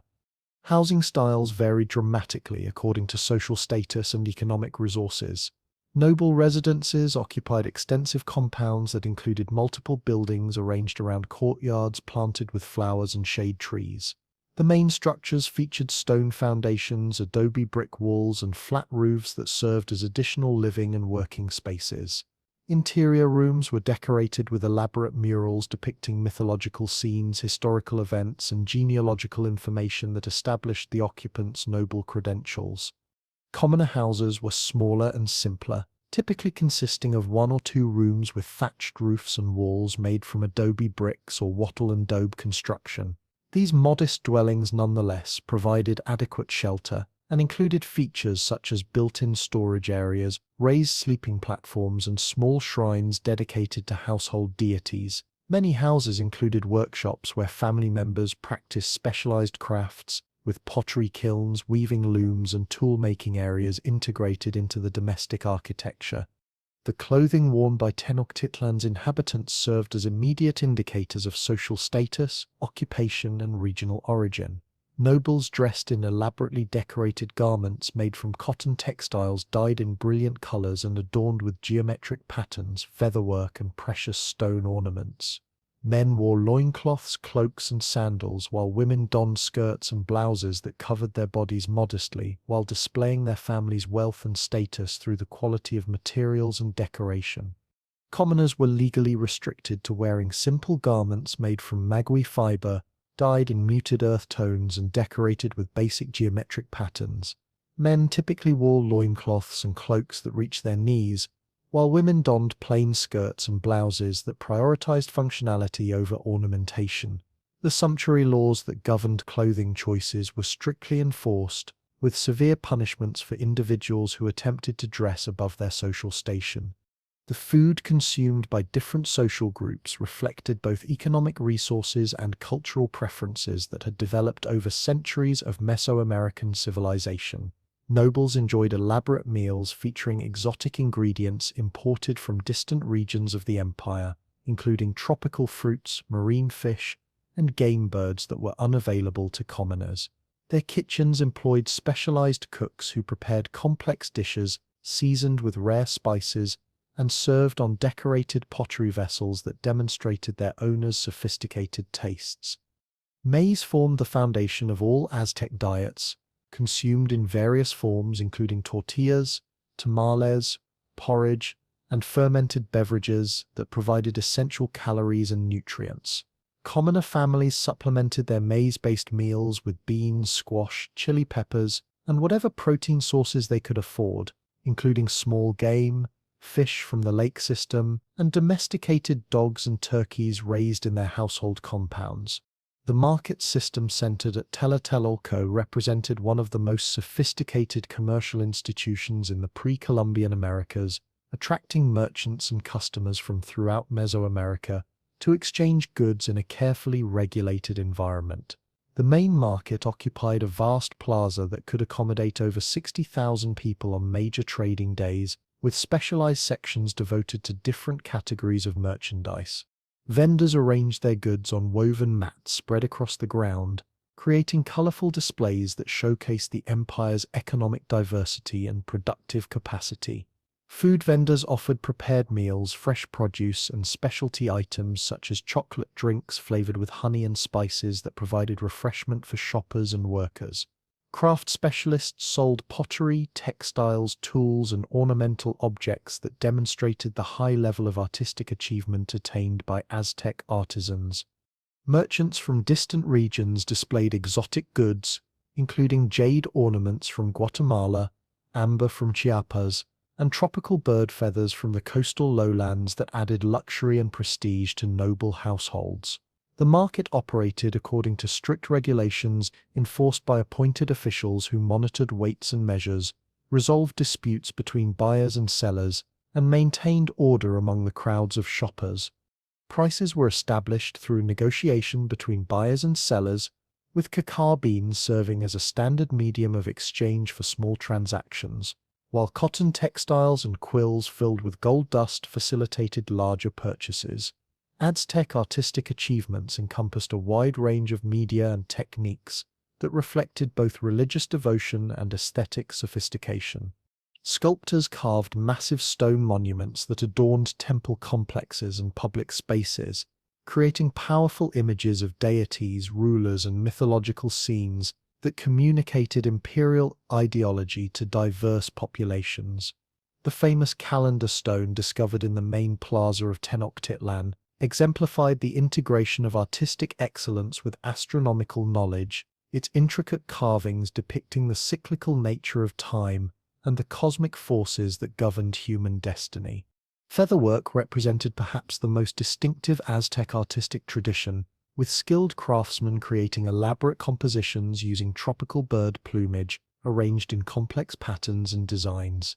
These magnificent works adorned the costumes of nobles and priests during important ceremonies, their brilliant colors and intricate details serving as symbols of divine favor and social distinction. The techniques required to create featherwork masterpieces were closely guarded, secrets passed down through hereditary guilds that maintained exclusive control over this prestigious art form.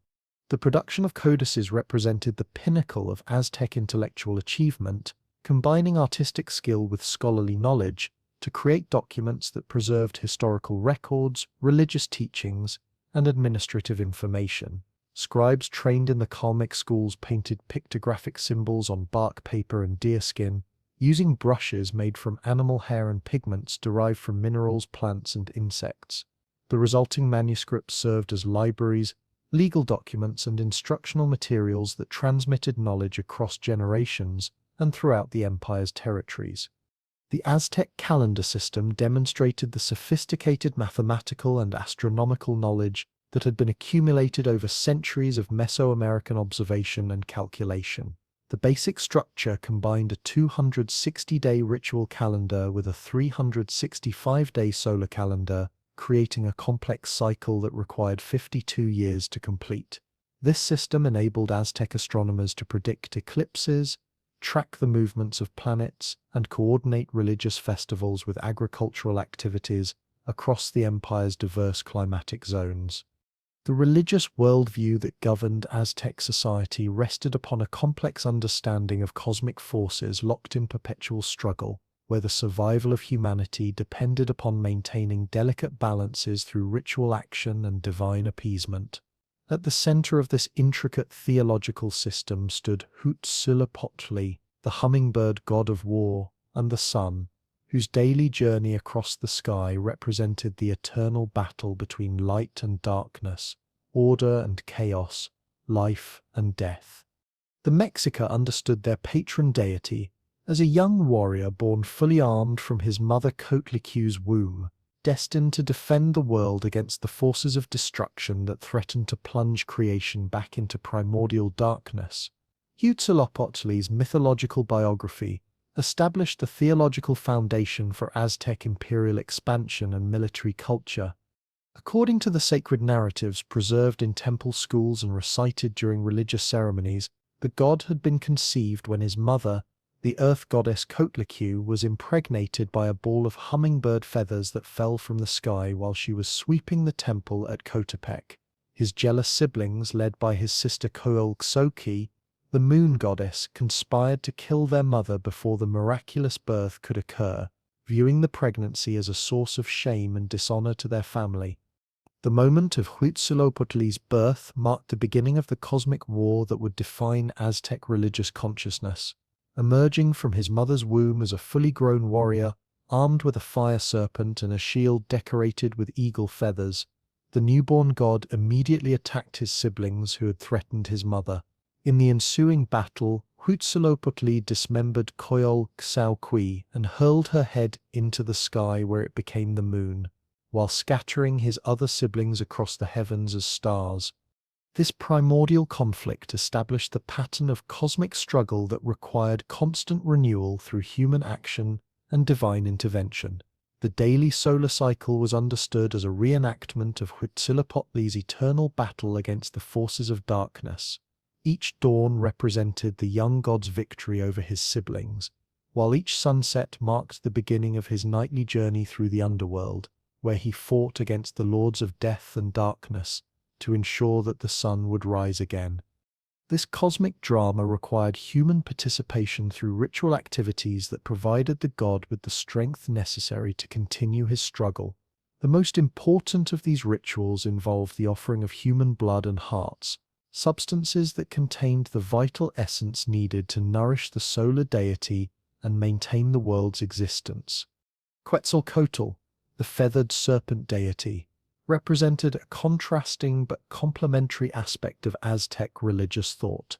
Unlike Huitzilopochtli's association with warfare and sacrifice, Quetzalcoatl embodied wisdom, creativity, and the civilizing arts that distinguished humans from animals.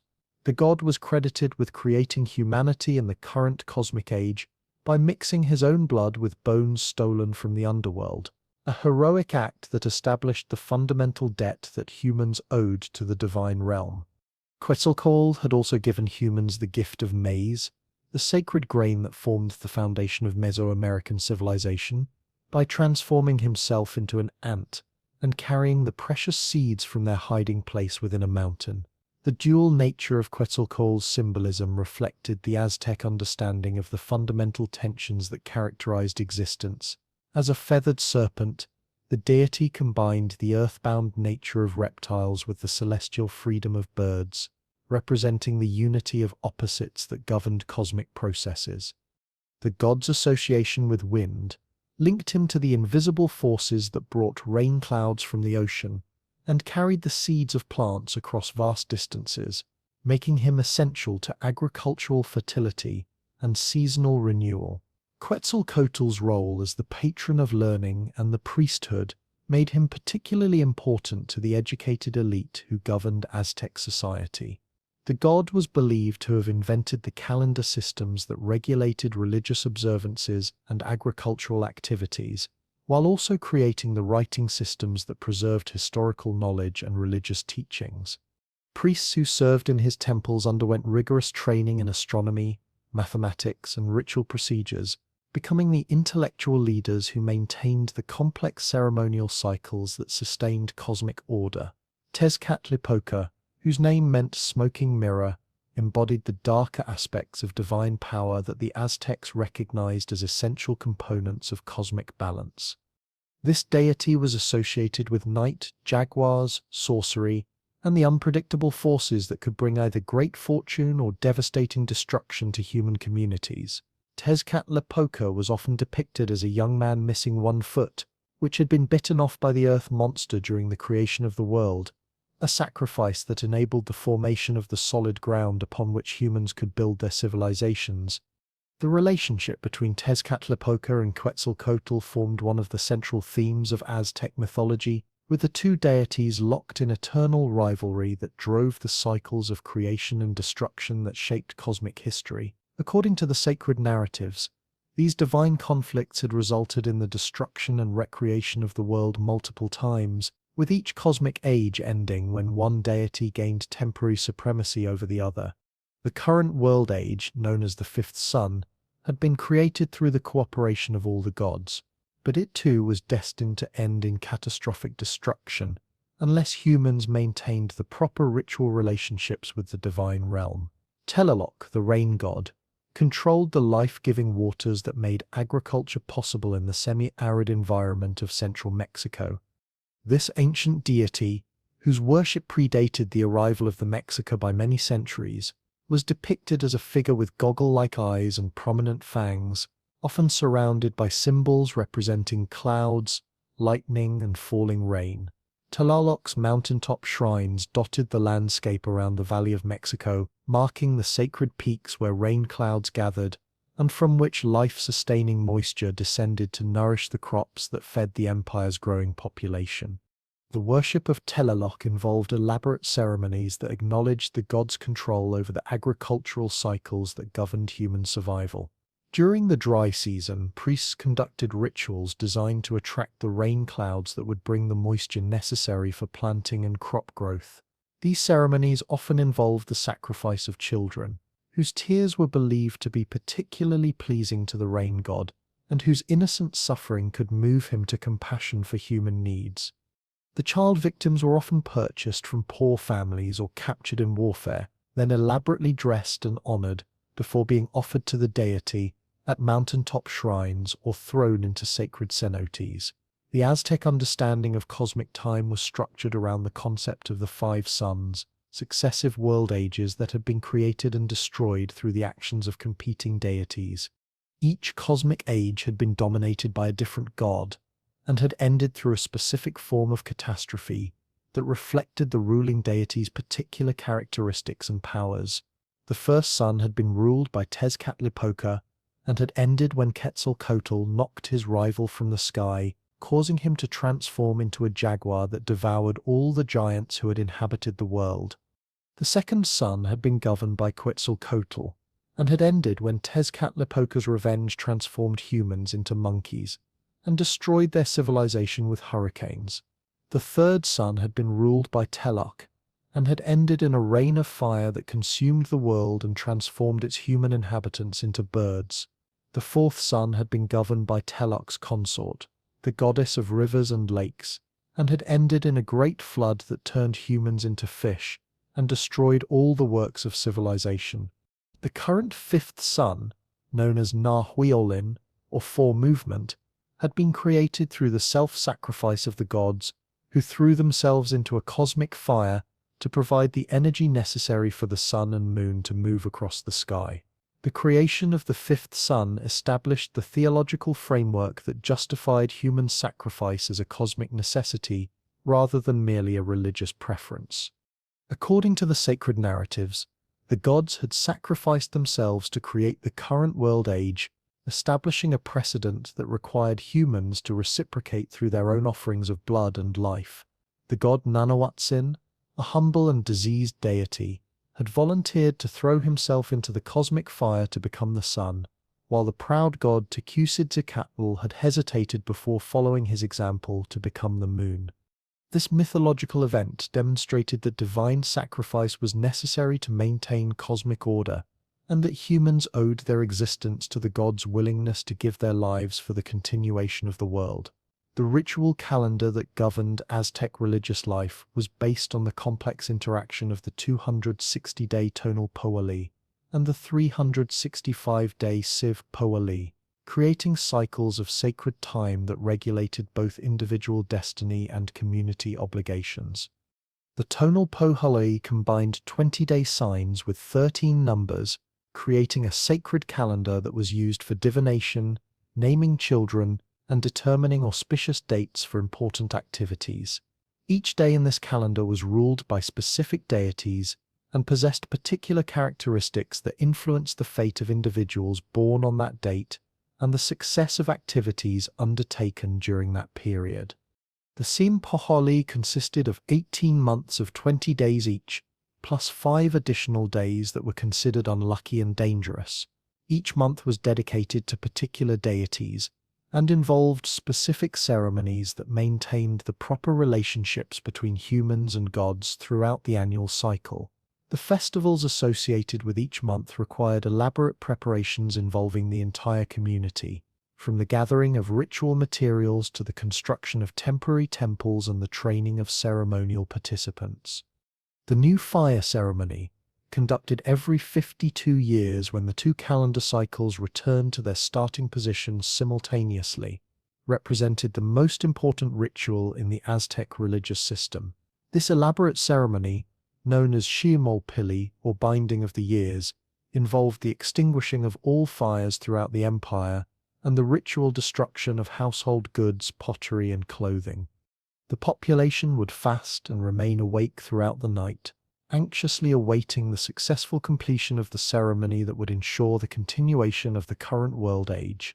The ceremony itself took place on a sacred mountain outside Tenochtitlan, where priests would carefully observe the movement of the Pleiades constellation to determine the exact moment when the new cycle should begin.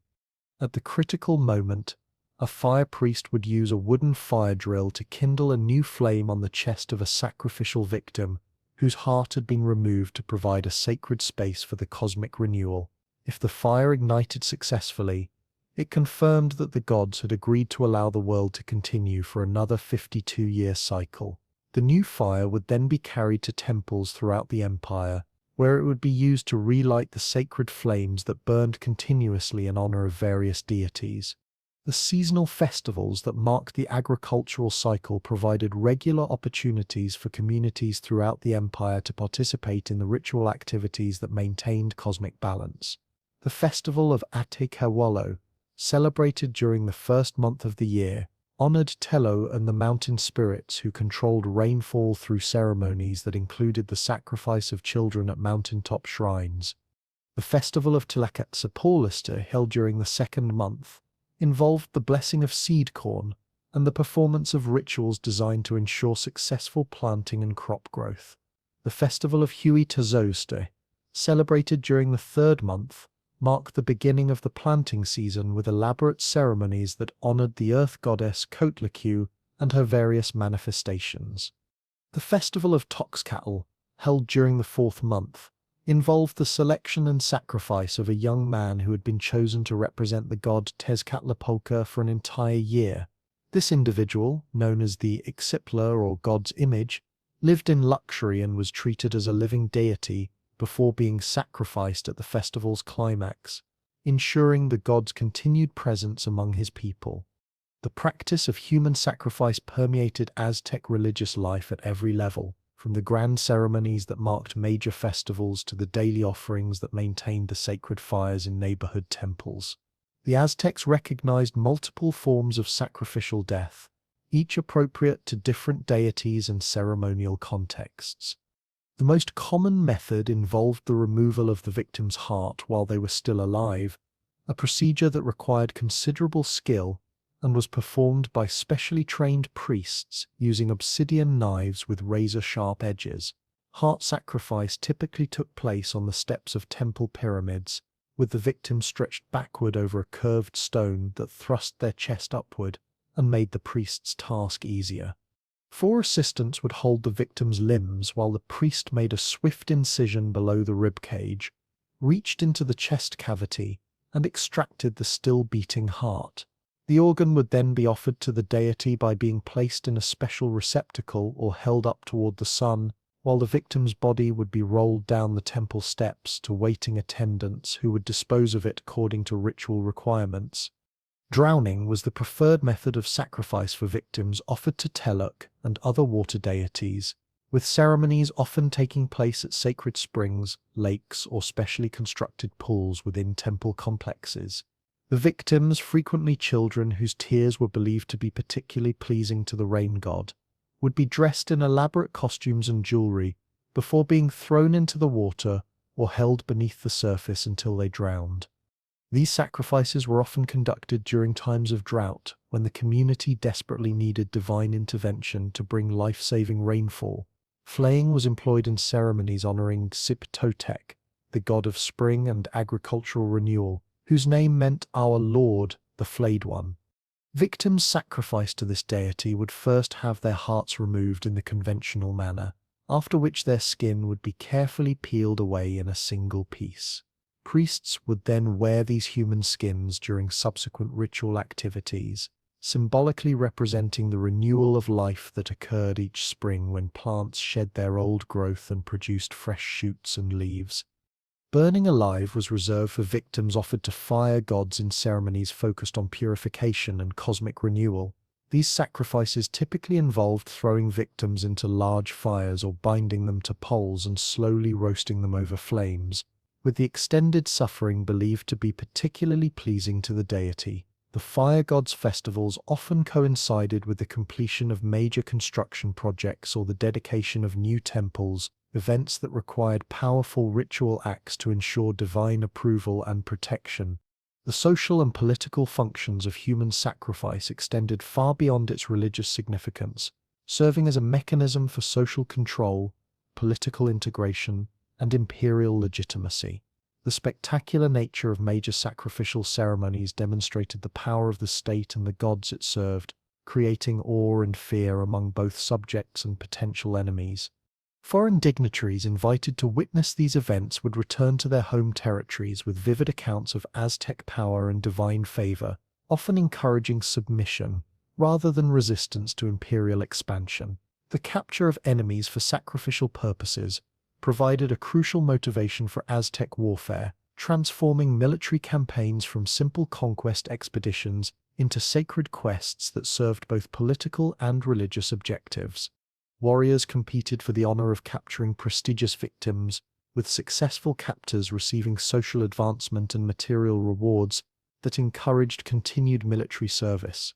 The most skilled warriors could achieve noble status through their battlefield achievements, creating a meritocratic element within the otherwise hereditary social hierarchy. The ritual consumption of sacrificial victims' flesh provided a form of communion between the human and divine realms, while also serving practical nutritional functions in a society that lacked large domesticated animals. The bodies of sacrificed warriors were typically distributed among the captor's family and neighbors, who would prepare the flesh in elaborate stews seasoned with chili peppers and other spices. This ritual cannibalism was understood as a way of absorbing the spiritual power of brave enemies while honoring their courage through ceremonial consumption. The training of priests who conducted these complex sacrificial rituals required years of intensive education in specialized temple schools that preserved the detailed knowledge necessary for proper ceremonial performance. Young men selected for the priesthood underwent rigorous physical and mental conditioning that included prolonged fasting, sleep deprivation, and painful bloodletting rituals that demonstrated their dedication to divine service. They learned to read the pictographic codices that contained ritual instructions, memorized the elaborate songs and prayers that accompanied ceremonies, and mastered the precise techniques required for different forms of sacrifice. The priesthood maintained strict hierarchies that reflected both spiritual authority and administrative responsibility within the complex religious institutions that governed Aztec society. The highest-ranking priests, known as Tlanemacaq, or those who give something, supervised the major temple complexes and conducted the most important ceremonies that maintained cosmic order. These individuals possessed encyclopedic knowledge of ritual procedures, astronomical calculations, and mythological traditions that enabled them to serve as intermediaries between the human and divine realms. The ascension of Moctezuma Xocoyotzin to the throne of Tenochtitlan in 1502 marked the beginning of the most magnificent and ultimately tragic period in Aztec history. At approximately 35 years of age, Moctezuma II inherited an empire that stretched from the Gulf of Mexico to the Pacific Ocean, encompassing diverse peoples, climates, and resources that generated unprecedented wealth for the Triple Alliance. Unlike his predecessors who had built their reputations through military conquest and territorial expansion, Moctezuma II would focus his reign on consolidating imperial power through administrative sophistication, architectural grandeur, and the systematic extraction of tribute from subject peoples across Mesoamerica. The new Huey Teletawani possessed impeccable credentials for his elevated position, having served as a high priest of Huitzilopochtli before his election by the Council of Nobles. His religious training had provided him with comprehensive knowledge of the ritual calendar, astronomical calculations, and theological principles that governed Aztec society, while his noble birth connected him directly to the royal lineage that traced its origins to the legendary rulers of ancient Tolan. Moctezuma II's education in the Karnak had emphasized the intellectual and ceremonial aspects of leadership, rather than the purely military focus that had characterized earlier rulers, reflecting the empire's evolution from a confederation of warrior city-states into a sophisticated administrative state. The administrative reforms implemented during Moctezuma I's reign transformed the imperial government from a relatively loose collection of tributary relationships into a centralized bureaucracy capable of managing the complex logistics of governing millions of subjects across thousands of square kilometers. The emperor established new governmental departments responsible for specific aspects of imperial administration, including tribute collection, military organization, judicial proceedings, and religious ceremonies. Each department was staffed by professional administrators drawn from the ranks of the nobility and trained in specialized schools that taught the technical skills required for effective governance. The tribute collection system reached its most sophisticated form under Moctezuma II's direction, with detailed records maintained of every community's obligations and payment schedules. Imperial scribes created elaborate codices that documented the specific goods required from each tributary province, the quantities expected, and the dates when deliveries were due in Tenochtitlan's warehouses. These administrative documents represented masterpieces of pictographic art and practical organization, with colorful illustrations depicting the various products that flowed into the imperial capital from throughout Mesoamerica. The wealth generated by this systematic tribute collection enabled Moctezuma II to maintain a court of unprecedented luxury and complexity. The imperial palace in Tenochtitlan expanded to encompass multiple buildings housing thousands of servants, administrators, craftsmen, and guards who supported the emperor's daily activities. The palace complex included private apartments for the royal family, audience halls where foreign dignitaries presented tribute and petitions, workshops where skilled artisans created luxury goods for imperial use, and gardens where exotic plants and animals from throughout the empire were displayed as symbols of Moctezuma's dominion over diverse environments. The emperor's daily routine reflected the ceremonial nature of Aztec kingship and the religious obligations that accompanied supreme political authority. Moctezuma II began each day with elaborate purification rituals that included bathing in sacred spring water, burning copal incense, and offering his own blood to the gods through tongue and ear piercing with obsidian blades and maguey thorns. These private ceremonies were followed by public appearances, in which the emperor received reports from provincial governors, heard legal cases that required his personal judgment, and conducted the religious observances that maintained cosmic order throughout his domains. The emperor's meals exemplified the abundance and diversity of resources available to the imperial court. Palace kitchens prepared hundreds of different dishes daily, utilizing ingredients imported from every corner of the empire and prepared by specialized cooks who had mastered the culinary traditions of various regions. Fresh fish arrived daily from both the Gulf of Mexico and the Pacific Ocean, transported by relay runners who covered the hundreds of kilometers between the coasts and the highland capital in less than 2 days. Tropical fruits from the lowland regions were preserved in honey or dried for year-round consumption, while game birds from the mountain forests were kept alive in palace aviaries until needed for imperial banquets. The tribute system that supported this imperial luxury operated through a complex network of provincial administrators, local rulers, and specialized merchants who coordinated the collection and transportation of goods from throughout Mesoamerica. Each tributary province was assessed according to its population, agricultural productivity, and access to valuable resources, with obligations carefully calculated to extract maximum value without destroying local economies or provoking rebellions that would require costly military interventions. The provinces of the Gulf Coast contributed vast quantities of cotton textiles, cacao beans, tropical bird feathers, and precious stones that were essential for maintaining the imperial court's magnificent appearance. Cotton grown in the humid lowlands was woven into fine textiles that served as both trade goods and diplomatic gifts, while cacao beans functioned as currency throughout the empire and provided the raw material for the chocolate drinks that were consumed exclusively by the nobility.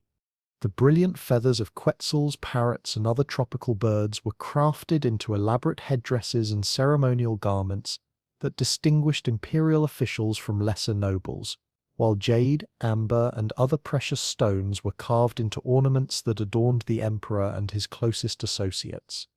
The highland provinces contributed different categories of tribute that reflected their particular environmental characteristics and economic specializations. The volcanic regions surrounding the Valley of Mexico provided obsidian for weapons and tools, while the mountain forests supplied timber for construction projects and fuel for the countless fires that burned continuously in temples and palaces throughout the capital. Agricultural regions contributed maize, beans, chili peppers, and other foodstuffs that fed the empire's growing urban populations, while communities with access to salt deposits provided this essential commodity that was used for food preservation and religious ceremonies. The western provinces controlled by Tarascan peoples remained largely independent of Aztec tribute obligations, having successfully resisted imperial expansion through their superior metallurgical technology and disciplined military organization. However, the border regions between the two empires generated significant trade relationships that brought copper, silver, and bronze objects into Aztec territories in exchange for tropical products and luxury goods controlled by Tenochtitlan's merchants. These commercial relationships provided both empires with access to resources that were unavailable within their own territories, while maintaining the political independence that prevented costly military conflicts. The northern frontiers of the empire extended into the semi-arid regions inhabited by Chichimeca peoples, whose nomadic lifestyle and warrior culture resembled those of the Mexica's own ancestors. These communities provided tribute in the form of animal hides, medicinal plants, and precious minerals extracted from mountain deposits, while also serving as buffer zones that protected the empire's settled populations from raids by more distant nomadic groups. The incorporation of Chichimeca warriors into imperial armies provided the Aztecs with scouts and light infantry whose desert survival skills complemented the more conventional military capabilities of highland troops. The construction projects undertaken during Moctezuma II's reign transformed Tenochtitlan into one of the most magnificent cities in the world, with architectural achievements that rivaled those of contemporary European capitals, while incorporating uniquely Mesoamerican design principles and construction techniques.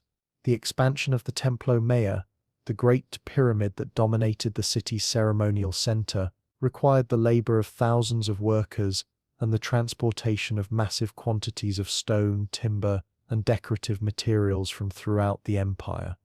The completed temple complex rose approximately 60 meters above the level of the surrounding plaza, its twin shrines dedicated to Huitzilopochtli and Tlaloc representing the fundamental duality of Aztec religious thought.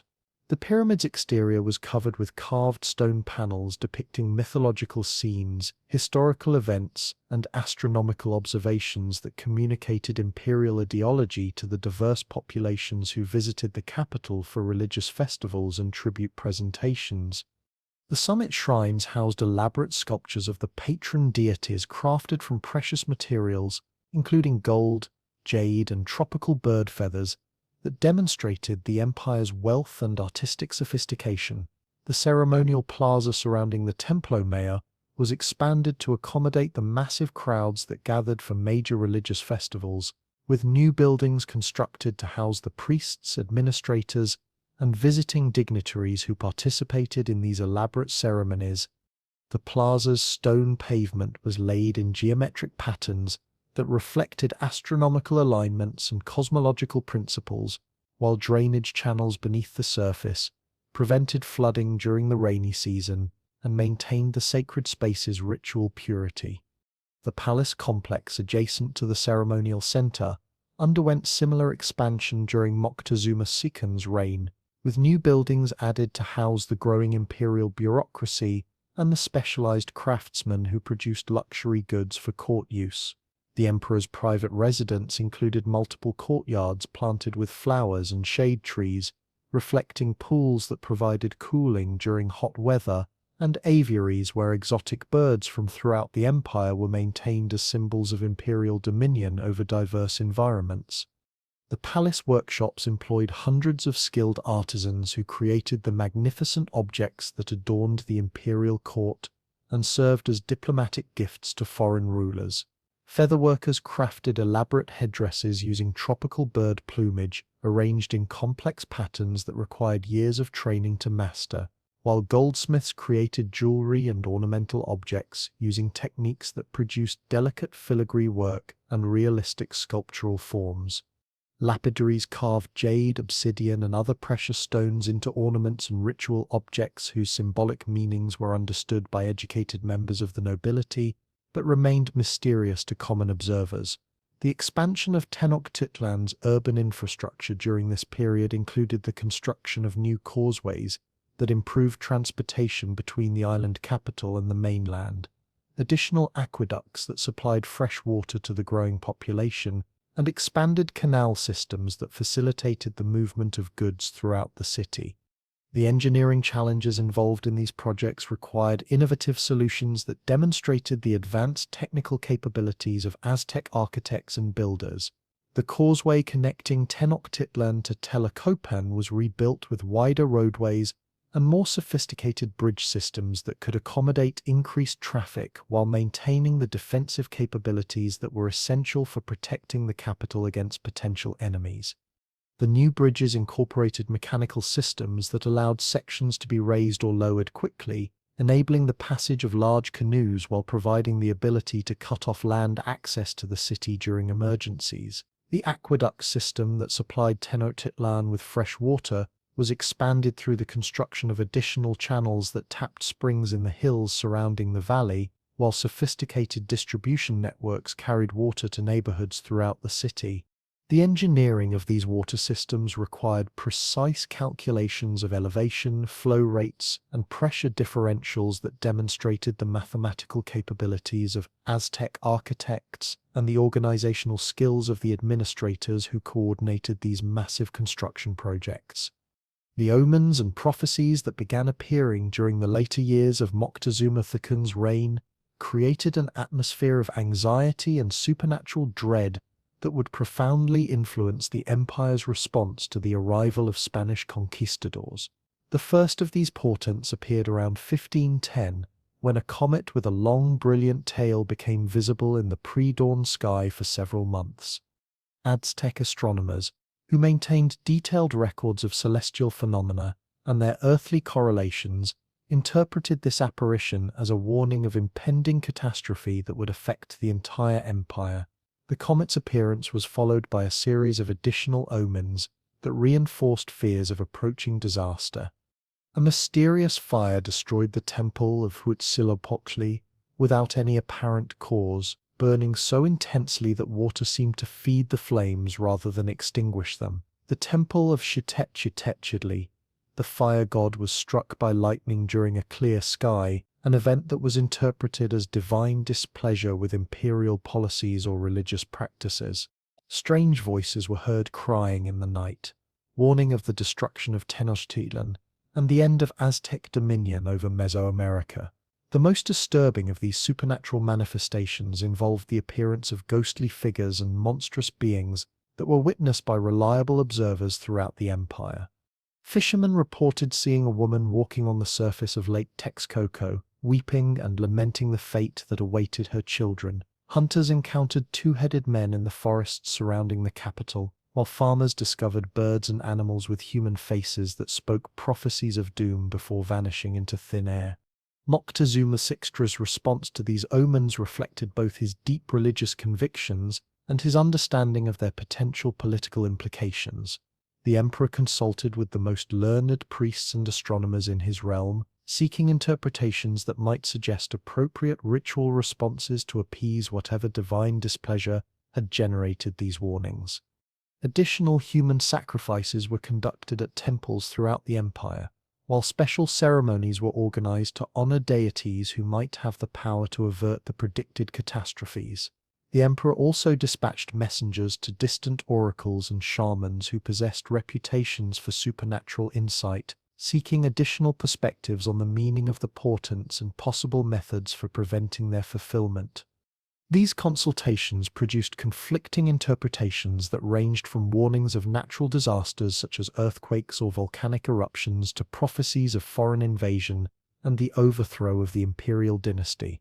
The most significant of these prophetic traditions involved the expected return of Quetzalcoatl, the feathered serpent deity who had ruled during a golden age of peace and prosperity before departing across the eastern sea with promises to return in the year CE Acatl.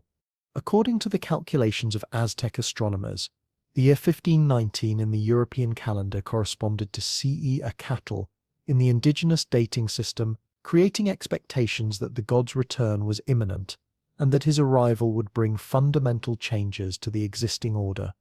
The prophecies surrounding Quetzalcoatl's return described the deity as appearing in the form of a bearded, light-skinned man who would arrive from the east accompanied by followers and bearing gifts that would demonstrate his divine nature. These traditions, which had been preserved in temple schools for centuries, created a theological framework that would profoundly influence Aztec interpretations of the Spanish arrival and complicate imperial responses to the conquistadors' aggressive actions. The Spanish expedition that would forever alter the course of Mesoamerican history began not with grand imperial designs, but with the pragmatic ambitions of Cuban colonists seeking new sources of wealth and indigenous labor.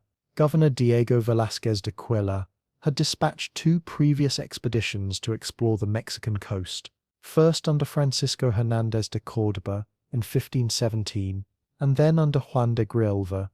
Both ventures had returned with tantalizing reports of sophisticated civilizations, abundant gold, and densely populated cities that suggested opportunities for conquest and enrichment far exceeding anything the Spanish had encountered in the Caribbean islands. Hernán Cortés, a minor hidalgo from Extremadura, who had spent 15 years in the Caribbean establishing himself as a successful encomendeur and municipal official, possessed the combination of ambition, administrative experience, and political connections necessary to organize the most ambitious expedition yet attempted against the Mexican mainland. Born around 1485 in Medellin, Cortés had briefly studied law at the University of Salamanca before abandoning his education to seek his fortune in the New World. His years in Hispaniola and Cuba had taught him the intricacies of colonial administration, the importance of maintaining good relationships with indigenous allies, and the techniques required to extract maximum wealth from conquered territories.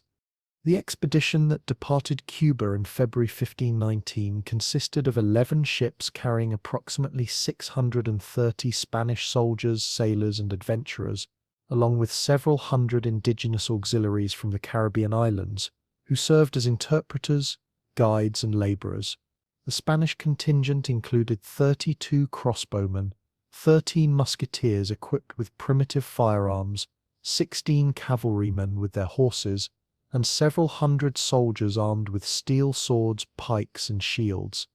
The expedition also carried 14 small cannons, including falcons and culverins that could fire stone or iron projectiles with devastating effect against indigenous warriors unaccustomed to gunpowder weapons.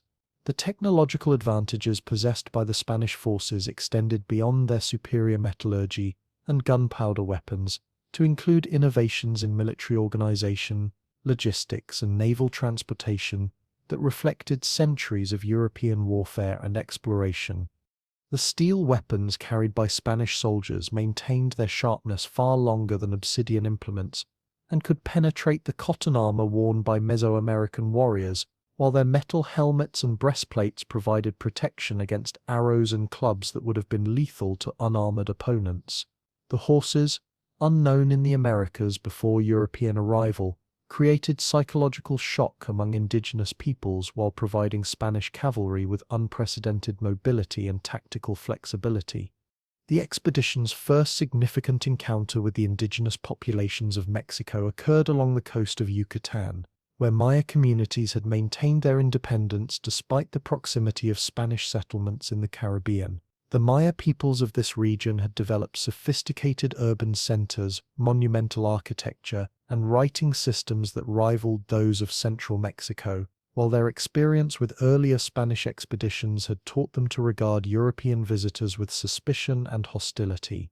The initial contacts between Cortés's expedition and Maya communities followed patterns established during previous Spanish explorations, with indigenous leaders attempting to assess European intentions, while Spanish commanders sought information about regional politics, resources, and potential allies or enemies.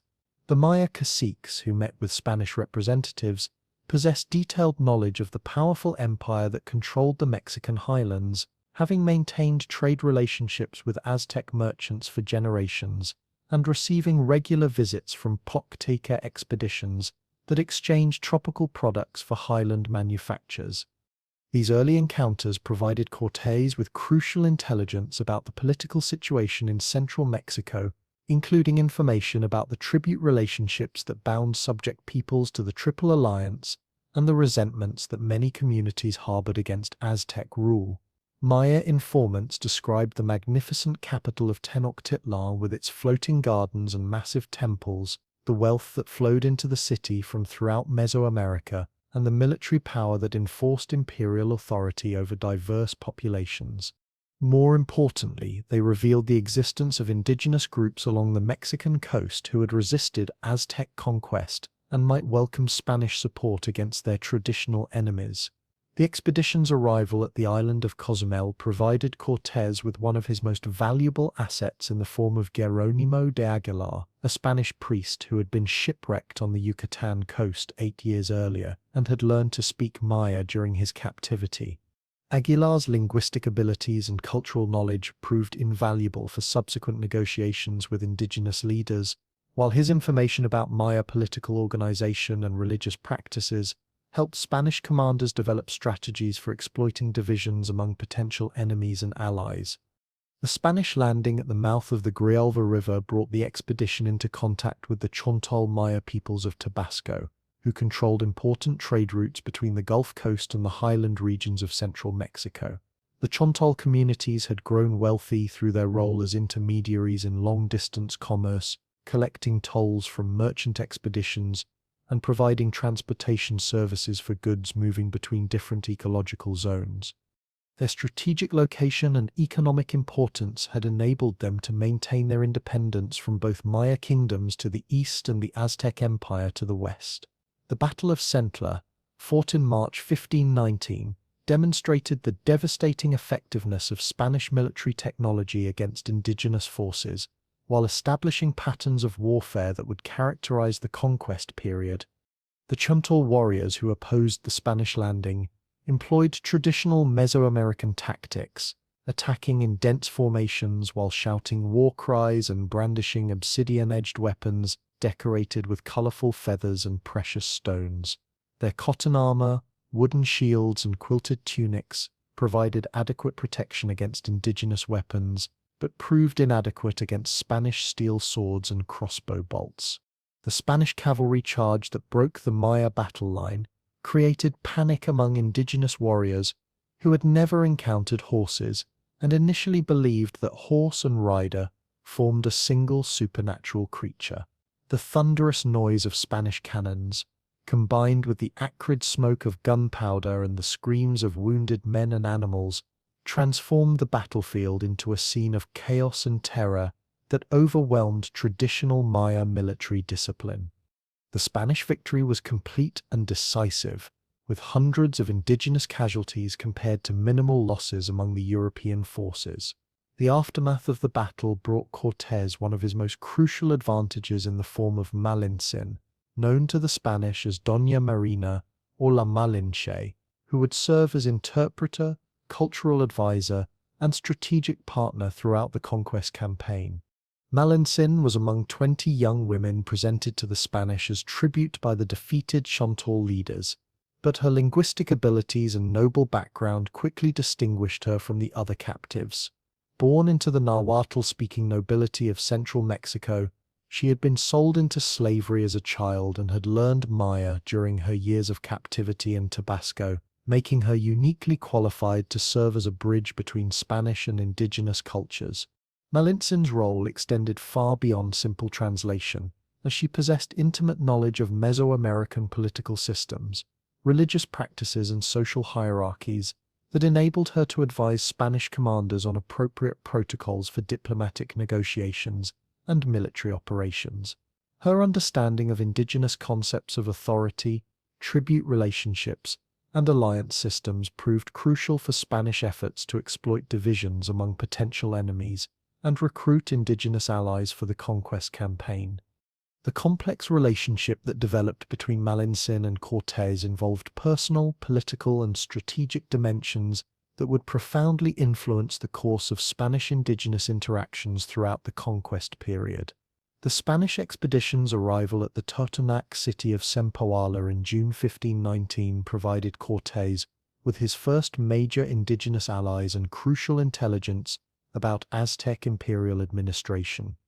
The Totonac peoples controlled the fertile coastal plains between the Sierra Madre Oriental and the Gulf of Mexico, a region that had been conquered by the Triple Alliance during the reign of Axayacatl and subjected to heavy tribute obligations that included cotton textiles, tropical products, and human victims for sacrificial ceremonies. The Totonac caciques who received the Spanish expedition expressed bitter resentment against Aztec rule and eagerness to support any force capable of challenging imperial authority. The Totonac complaints against Aztec administration provided Cortés with detailed information about the tribute system that sustained the empire and the mechanisms through which imperial authority was enforced in distant provinces. Totonac leaders described the regular arrival of tribute collectors accompanied by armed guards who demanded specified quantities of goods according to schedules maintained in pictographic records. Communities that failed to meet their obligations faced military intervention, with resistant leaders executed and their populations subjected to punitive raids that captured victims for sacrificial ceremonies in Tenochtitlan. The alliance between the Spanish expedition and the Totonac Confederation was formalized through ceremonies that combined European and indigenous diplomatic traditions, with Spanish commanders participating in indigenous rituals, while Totonac leaders acknowledged Spanish authority through acts of submission that resembled European feudal practices.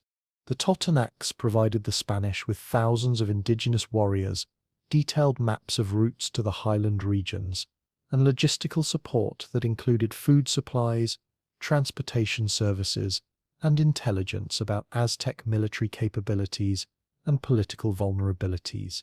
The most dramatic demonstration of this new alliance occurred when Cortés ordered his Totonac allies to arrest Aztec tribute collectors who had arrived in Zempoala to demand payment of overdue obligations. This unprecedented act of defiance against imperial authority sent shockwaves throughout the region, while demonstrating Spanish willingness to support indigenous resistance against Aztec rule. The arrested tribute collectors were eventually released with messages for Moctezuma II, describing Spanish military capabilities and expressing desires for peaceful negotiations. But the incident had already established Cortés as a potential alternative to Aztec imperial authority. The Spanish decision to establish Villarica de la Vera Cruz as a permanent settlement on the Mexican coast reflected Cortés's understanding of Spanish legal traditions and his determination to legitimize his expedition through proper administrative procedures. The foundation of a municipality provided legal justification for Spanish presence in Mexico while creating governmental institutions that could issue orders, collect taxes, and conduct diplomatic negotiations with indigenous leaders. The town council elected Cortés as captain general and chief justice, formally granting him the authority he needed to conduct military operations and negotiate treaties without reference to Governor Velázquez's original instructions. The destruction of the Spanish ships that had carried the expedition from Cuba eliminated any possibility of retreat, while forcing all expedition members to commit themselves fully to the conquest enterprise.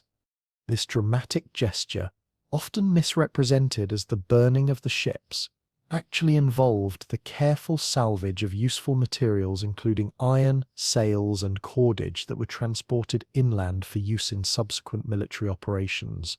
The elimination of the fleet also prevented potential deserters from returning to Cuba, with reports of Spanish activities that might have prompted intervention by Governor Velázquez or other colonial authorities.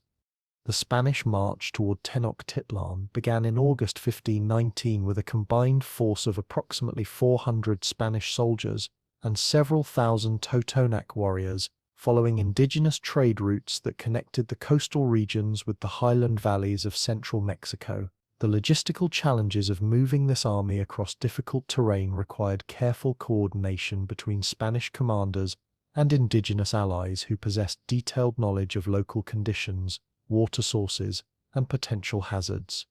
The expedition carried limited supplies of European equipment and relied heavily on indigenous allies for food, shelter, and transportation services. The route chosen by Cortés led through the territory of the Tenochtitlan Confederation, a collection of 4 city-states that had maintained their independence against Aztec expansion through military prowess and strategic alliances with other enemies of the Triple Alliance. The Tlaxcalans controlled important trade routes between the Gulf Coast and the Valley of Mexico, while serving as a buffer zone that protected more distant communities from Aztec military expeditions. Their warriors had developed specialized tactics for fighting against Aztec forces and possessed detailed intelligence about imperial military organization and capabilities. The initial encounters between Spanish forces and Tlaxcalan warriors demonstrated the complex political calculations that indigenous leaders made when confronted with European military technology and alliance proposals. Tlaxcalan commanders initially treated the Spanish as potential Aztec allies and launched attacks designed to test European military capabilities while preventing any Spanish advance toward the highland regions. The fierce battles that followed revealed both the effectiveness of Spanish weapons and the courage of indigenous warriors who continued fighting despite heavy casualties inflicted by firearms, steel weapons, and cavalry charges. The Spanish victory over Tlaxcalan forces at the Battle of Tecoch in September 1519 resulted from the devastating combination of European military technology and indigenous auxiliary forces who understood local terrain and fighting conditions. Spanish cavalry charges broke Tlaxcalan battle lines while crossbowmen and musketeers provided covering fire that prevented indigenous forces from regrouping for counterattacks. The Totonac warriors who fought alongside the Spanish demonstrated their value as allies by pursuing fleeing enemies and providing intelligence about Tlaxcalan defensive positions and strategic resources. The aftermath of this military defeat prompted intensive debates within Tlaxcalan leadership councils about appropriate responses to Spanish military superiority and alliance proposals. The younger war leaders who had advocated continued resistance found their positions undermined by the casualties suffered in battle and the obvious effectiveness of Spanish weapons against traditional indigenous military tactics. Older nobles who had opposed war with the Spanish gained influence within the Confederation's governing councils and began negotiations that would transform the Tlaxcalans from enemies into the most important indigenous allies of the conquest campaign. The Spanish entry into the city of Tlaxcala in September 1519 marked a crucial turning point in the conquest campaign as Cortés gained access to the largest indigenous military force in central Mexico while the Tlaxcalans acquired European allies capable of challenging Aztec imperial dominance. The negotiations that formalized this alliance required careful attention to the diplomatic protocols and ceremonial requirements that governed indigenous political relationships, with Spanish commanders participating in elaborate rituals that confirmed their status as honored guests and potential military partners. The Tlaxcalan Confederation provided the Spanish expedition with approximately 6,000 warriors, detailed intelligence about Aztec military capabilities and political vulnerabilities, and logistical support that included food supplies, weapons, and transportation services for the march to Tenochtitlan. More importantly, the Tlaxcalan alliance demonstrated to other indigenous communities that Spanish military technology could provide effective protection against Aztec retaliation while offering opportunities to overthrow the tribute, relationships that had enriched the Triple Alliance at the expense of subject peoples. The Spanish massacre at Cholo in October 1519 revealed the brutal methods that European commanders were prepared to employ against indigenous communities suspected of treachery or resistance. Cholo was one of the most important religious centers in Mesoamerica, with massive temple complexes that attracted pilgrims from throughout the region and a population of skilled craftsmen who produced luxury goods for noble households across central Mexico.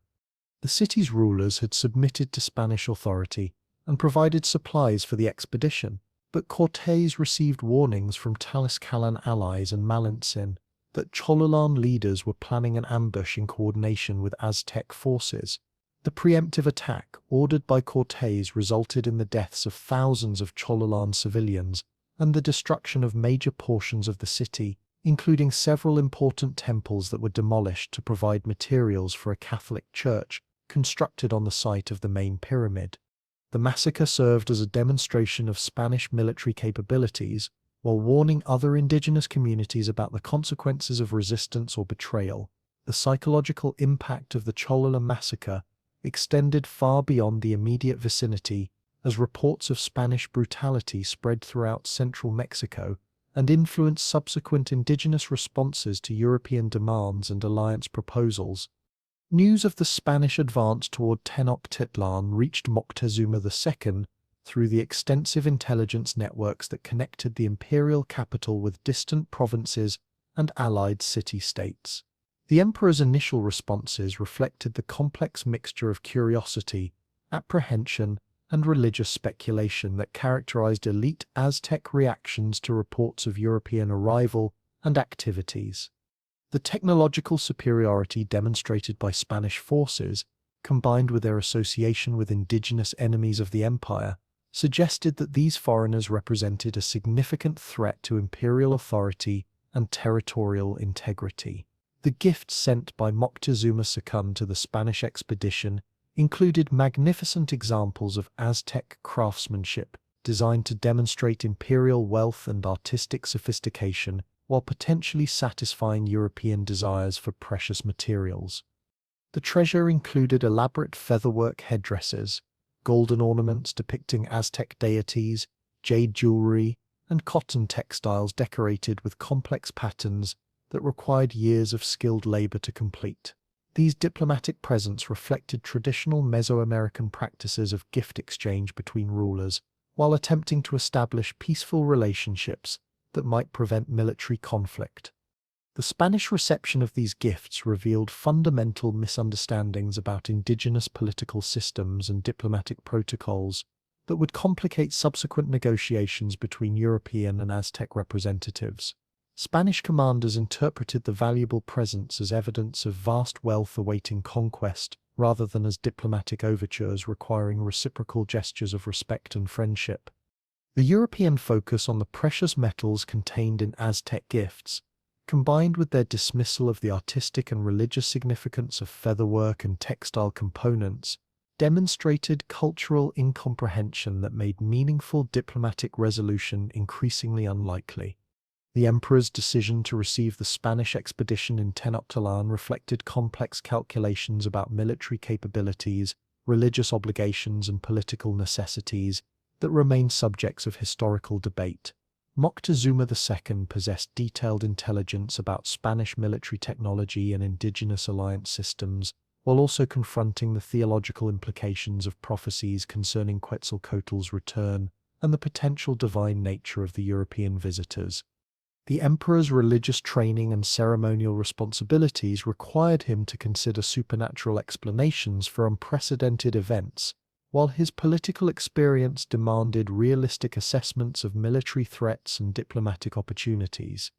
The Spanish entry into Tenochtitlan on November 8, 1519, represented one of the most extraordinary encounters in human history, as representatives of two completely separate civilizational traditions met in the magnificent capital of the most powerful empire in Mesoamerica. The Spanish soldiers who crossed the causeway from the mainland to the island city found themselves surrounded by architectural marvels, engineering achievements, and artistic creations that challenged European assumptions about indigenous capabilities while demonstrating the wealth and sophistication of Aztec civilization. The initial meeting between Cortés and Moctezuma II occurred according to indigenous ceremonial protocols that emphasized the divine nature of rulership and the sacred obligations that governed interactions between political authorities. The emperor, carried on a golden litter and shaded by a canopy of precious feathers, wore garments that incorporated the finest materials available in Mesoamerica, while his attendants performed rituals that acknowledged his status as the earthly representative of the gods. The Spanish captain general, dressed in his finest European clothing and accompanied by his most trusted officers, attempted to reciprocate these ceremonial gestures while maintaining the dignity appropriate to his position as leader of a sovereign expedition. The Spanish accommodation in the palace of Axayacatl provided European visitors with unprecedented access to the inner workings of Aztec imperial administration, while placing them in a position of potential vulnerability within the heart of enemy territory. The palace complex included residential quarters for the Spanish soldiers, stables for their horses, and storage areas for their equipment and supplies, while also providing opportunities for observation and intelligence gathering about Aztec military capabilities, political organization, and economic resources. The weeks following the Spanish arrival in Tenochtitlan witnessed a complex series of negotiations, ceremonies, and misunderstandings that reflected the fundamental incompatibility between European and indigenous concepts of political authority, religious obligation, and territorial sovereignty. Spanish demands for tribute payments, religious conversion, and political submission conflicted with Aztec expectations of diplomatic reciprocity, cultural respect, and recognition of imperial authority. The presence of Spanish soldiers within the ceremonial center of the empire created unprecedented tensions that challenged traditional protocols while raising questions about appropriate responses to foreign military power.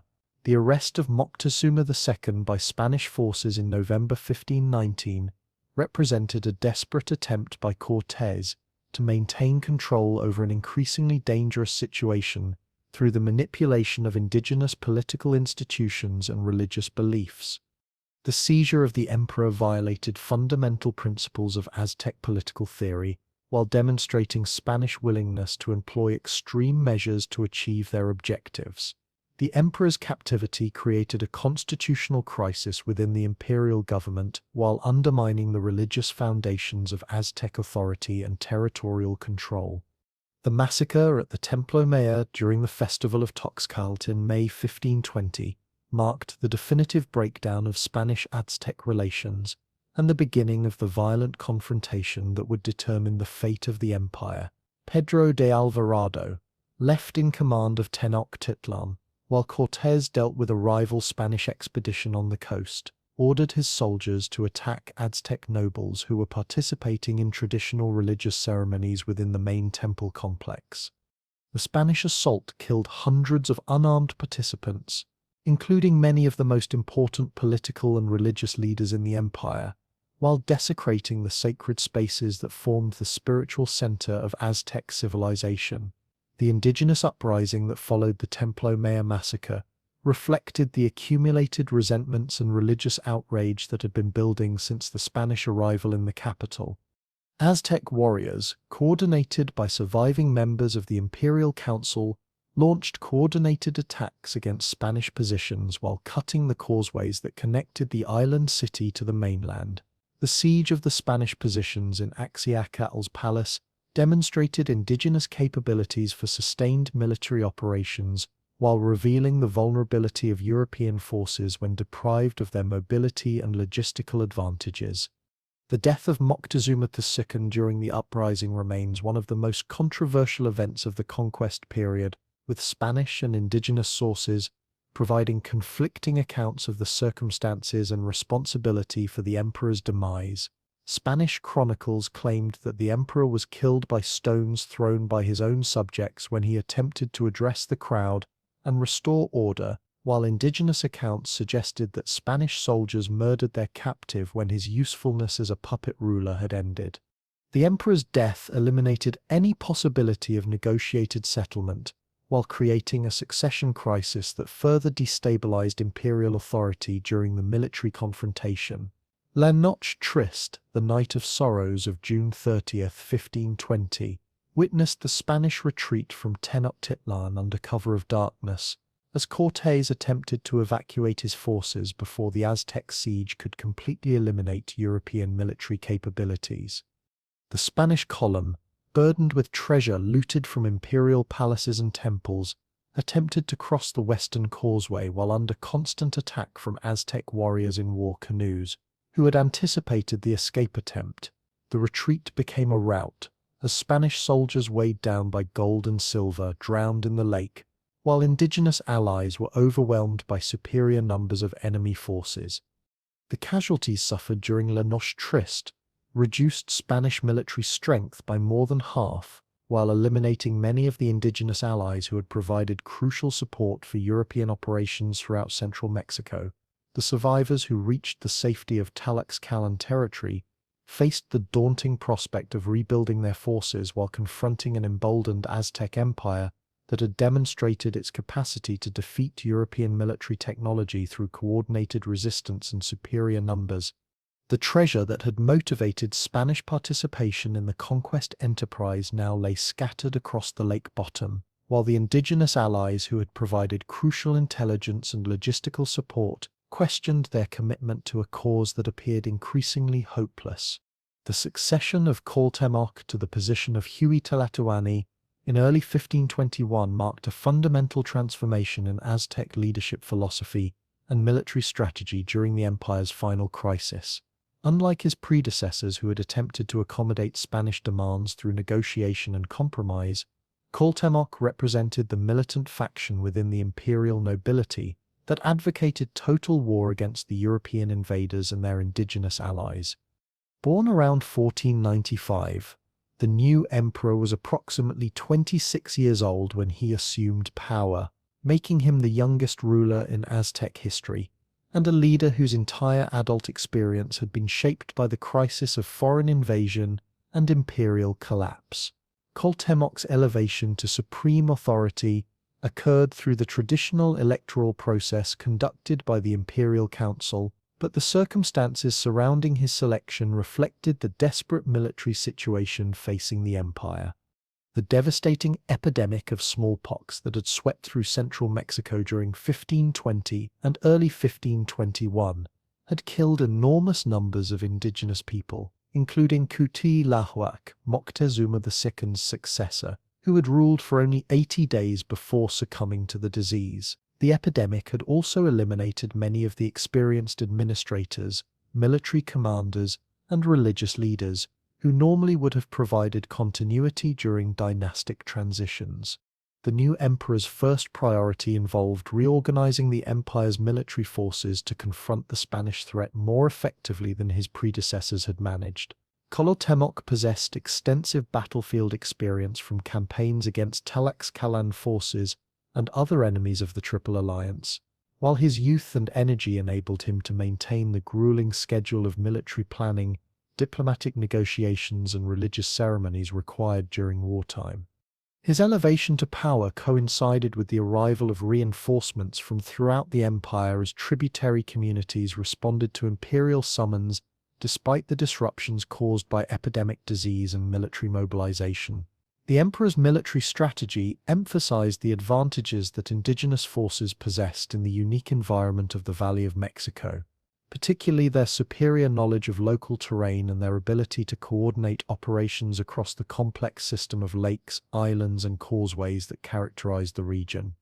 Cuauhtémoc recognized that Spanish cavalry and artillery were most effective in open terrain, where their mobility and firepower could be fully utilized, while the confined spaces of urban warfare and the aquatic environment of the lake system neutralized many European tactical advantages. The fortification of Tenochtitlan under Cuauhtémoc's direction transformed the island capital into a fortress, capable of withstanding prolonged siege warfare, while maintaining the logistical capabilities necessary to support large numbers of defenders. The emperor ordered the construction of additional defensive works along the causeways, including stone barriers, earthworks, and concealed positions for archers and spear throwers, who could attack enemy forces attempting to approach the city. The canal system that had originally been designed to facilitate transportation and drainage was modified to create defensive obstacles that would channel attacking forces into predetermined killing zones. The most significant modifications involved the systematic destruction of bridges along the causeways, creating gaps that could only be crossed by swimming or by using portable bridges that attacking forces would have to carry with them. These gaps were covered by carefully positioned warriors armed with bows, atlatls, and slings, who could inflict heavy casualties on exposed enemies attempting to cross the water. The defensive positions were supplied with large quantities of stones, arrows, and other projectiles that had been stockpiled throughout the city during the months preceding the final siege. The emperor's diplomatic efforts focused on maintaining the loyalty of tributary communities and allied city-states, whose continued support was essential for the empire's survival. Cuauhtémoc dispatched messengers throughout Mesoamerica, carrying appeals for military assistance and warnings about the consequences of Spanish victory for all indigenous peoples. These diplomatic missions emphasized the religious and cultural threats posed by European conquest, particularly the Spanish destruction of temples and sacred objects that formed the spiritual foundation of Mesoamerican civilization. The response to these imperial appeals varied considerably depending on local political circumstances and previous experiences with Spanish forces. Communities that had suffered under heavy tribute obligations or had been recently conquered showed little enthusiasm for defending an empire that had oppressed them, while regions that had maintained traditional alliances with the Triple Alliance provided substantial military support despite the risks involved. The city-state of Texcoco, one of the original members of the Triple Alliance, experienced internal divisions as some nobles supported continued resistance, while others advocated accommodation with Spanish demands. The epidemic diseases that had preceded and accompanied Spanish conquest efforts created demographic catastrophes that fundamentally altered the balance of power between European and indigenous forces. Smallpox, typhus, and other Old World diseases, to which Native American populations had no immunity, killed enormous numbers of people throughout central Mexico, with mortality rates in some communities reaching 50% or higher. The epidemic not only reduced the absolute numbers of potential warriors available for imperial defense, but also disrupted the social and political institutions that coordinated military resistance. The disease outbreaks affected indigenous and Spanish forces differently, creating significant advantages for European military operations. While Spanish soldiers possessed some immunity to Old World diseases through previous exposure, indigenous warriors had no protection against these new pathogens and continued to sicken and die throughout the siege period. The epidemics also disrupted agricultural production and food distribution systems, creating shortages that weakened defender morale and reduced their capacity for sustained resistance.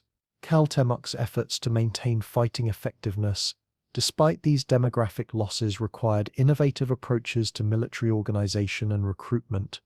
The emperor expanded the traditional warrior societies to include younger men and older veterans who normally would not have participated in major campaigns, while also incorporating women into defensive activities such as supplying ammunition, treating wounded fighters, and maintaining fortifications. The breakdown of normal social hierarchies during the crisis enabled greater participation by commoners in military planning and leadership roles previously reserved for the nobility. The Spanish siege strategy developed by Cortés during his months of preparation in Tenochtitlan territory reflected lessons learned from the disastrous retreat of La Noche Triste and the military capabilities that indigenous forces had demonstrated during the uprising of 1520.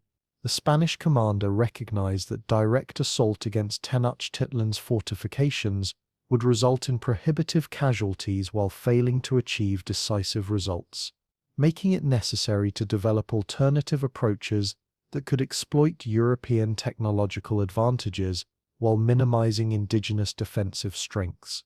The construction of brigantines represented the most innovative aspect of Spanish siege preparations, as these shallow draft vessels would enable European forces to control the lake system that formed the foundation of Tenochtitlan's defensive strategy. The ships were built in Tlaxcala using timber cut in the mountains surrounding the valley, and transported by thousands of indigenous allies who had committed themselves to Spanish victory. The vessels incorporated European shipbuilding techniques while being specifically designed for the unique conditions of Lake Texcoco, with shallow drafts that enabled them to operate in the reed beds and marshy areas where traditional European ships could not function. Each brigantine measured approximately 12 meters in length and carried a crew of Spanish sailors supported by indigenous rowers who provided the manpower necessary for sustained operations. The vessels were armed with small cannons and swivel guns that could fire grapeshot or solid projectiles against enemy canoes and defensive positions, while the elevated decks provided platforms for crossbowmen and musketeers who could engage targets at longer ranges than ground-based forces. The psychological impact of these floating fortresses proved as important as their tactical capabilities, as indigenous defenders had never encountered waterborne artillery platforms, and initially found them terrifying and supernatural. The Spanish alliance system that supported the siege of Tenochtitlan represented one of the most successful examples of European indigenous cooperation during the conquest period, as tens of thousands of native warriors joined Spanish forces in attacking the Aztec capital. The Tlaxcalan Confederation provided the largest contingent of allied forces, contributing approximately 50,000 warriors who brought their own weapons, supplies, and military leadership to the campaign. These fighters possessed extensive experience in warfare against Aztec forces and understood the tactical challenges involved in attacking fortified positions within the lake system. Additional indigenous allies joined the siege forces from throughout central Mexico, including communities that had recently thrown off Aztec rule and others that sought to position themselves advantageously for the post-conquest period. The city-states of Texcoco and Chalco provided thousands of warriors along with canoes and naval expertise that proved crucial for operations in the aquatic environment surrounding Tenochtitlan. The participation of these former members of the Triple Alliance demonstrated the complete collapse of imperial unity and the success of Spanish efforts to exploit political divisions within the Aztec Confederation. The logistical challenges involved in maintaining siege forces numbering over 100,000 men required unprecedented coordination between Spanish commanders and indigenous allies who provided the organizational capabilities necessary for such massive operations. The Allied forces established camps around the perimeter of Lake Texcoco, with each contingent responsible for specific sectors of the siege lines and particular tactical objectives within the overall campaign strategy.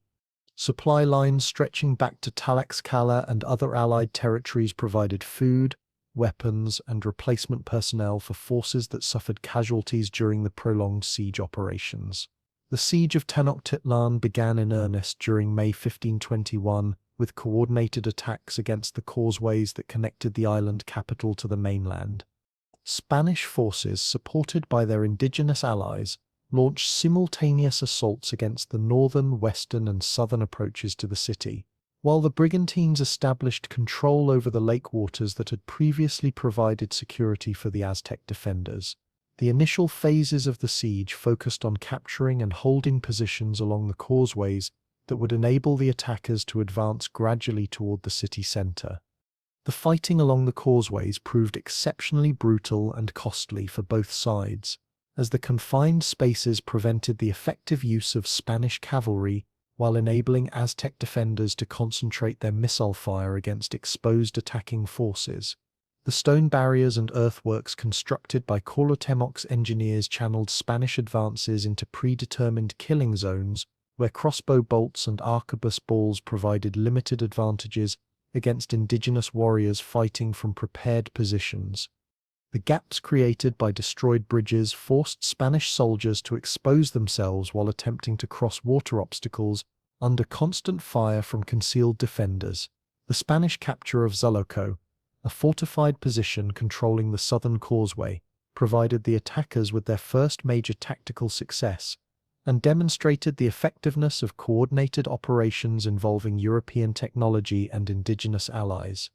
The assault on this strategic position required the combined efforts of Spanish infantry, artillery, and indigenous warriors who overwhelmed the defenders through superior numbers and firepower. The fall of Zuluco enabled Spanish forces to establish a permanent foothold on the southern causeway while cutting off one of the routes that Aztec forces had used to resupply their defensive positions.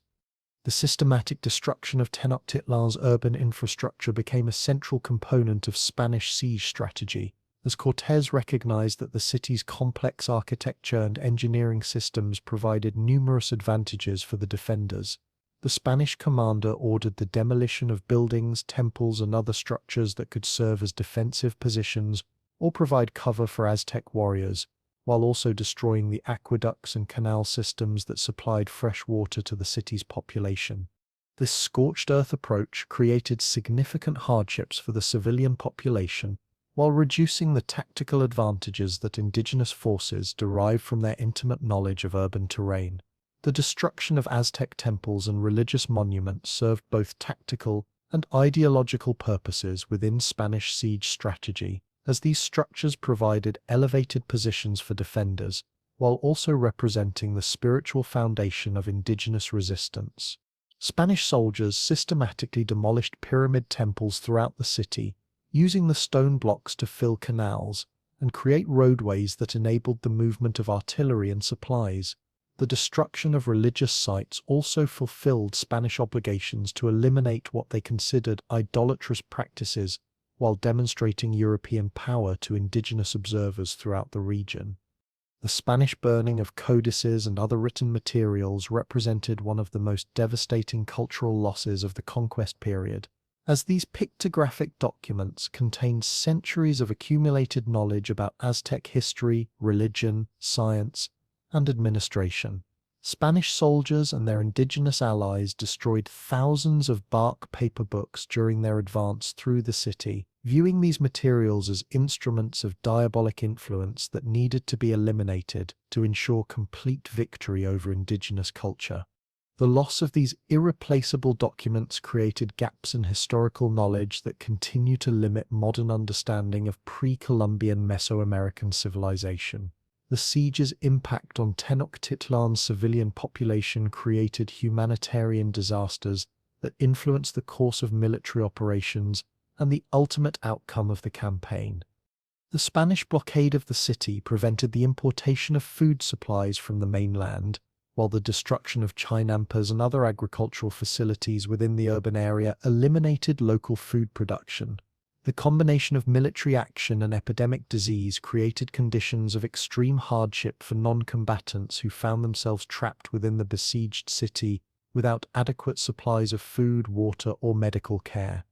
Cuauhtémoc's efforts to maintain civilian morale and military effectiveness, despite these deteriorating conditions, demonstrated remarkable leadership capabilities and personal courage that earned respect even from his Spanish enemies.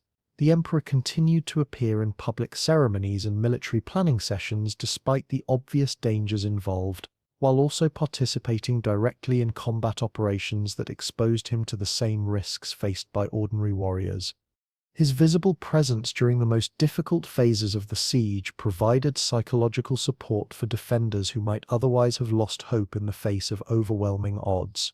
The emperor's decision to continue resistance despite offers of negotiated surrender reflected both personal conviction and strategic calculation about the likely consequences of Spanish victory.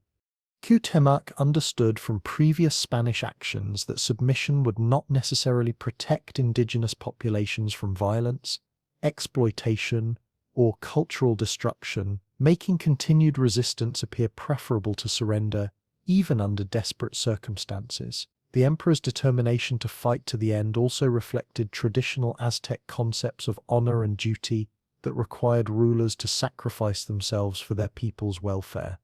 The Spanish capture of Tenochtitlan in early August 1521 marked the beginning of the final phase of the siege, as Aztec forces were compressed into an increasingly small area within the southern portion of Tenochtitlan.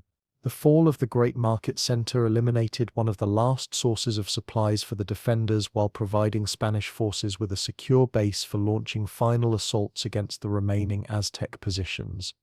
The psychological impact of losing Tlatelolco was enormous for indigenous morale, as this commercial center had served as a symbol of Aztec prosperity and cultural achievement for generations. The fighting during the final weeks of the siege reached levels of intensity and brutality that shocked even experienced Spanish veterans who had participated in European wars and previous American conquests. Aztec warriors facing certain death or enslavement fought with desperate courage in hand-to-hand combat that often continued for hours in individual buildings and courtyards. Spanish soldiers found themselves engaged in urban warfare that negated many of their technological advantages, while exposing them to constant danger from hidden defenders who emerged from concealed positions to attack isolated groups of enemies. The capture of Cuauhtémoc on August 13, 1521, occurred during the emperor's attempt to escape from the fallen city in a war canoe accompanied by his family and closest advisors. Spanish brigantines patrolling the lake intercepted the imperial party as they attempted to reach the mainland, where loyal forces might have enabled continued resistance from mountain strongholds. The emperor's capture eliminated the last legitimate source of imperial authority, while providing Spanish forces with a valuable prisoner whose cooperation might facilitate the pacification of remaining Aztec territories. The Spanish treatment of Cuauhtémoc following his capture reflected the complex mixture of respect, suspicion, and pragmatic calculation that characterized European attitudes toward indigenous leaders during the conquest period. Cortés initially treated the captured emperor with courtesy appropriate to his royal status, providing him with adequate housing and allowing him to maintain some ceremonial privileges while attempting to secure his cooperation in ending indigenous resistance. However, Spanish suspicions about hidden treasure and potential rebellion led to increasingly harsh treatment that culminated in the emperor's torture and eventual execution. The systematic torture of Cuauhtémoc and other captured Aztec nobles represented one of the most shameful episodes of the conquest period, as Spanish soldiers attempted to force their prisoners to reveal the locations of hidden treasure that they believed must exist within the fallen city. The emperor and his companions were subjected to having their feet burned with oil and other forms of physical abuse designed to break their resistance and extract information about imperial wealth.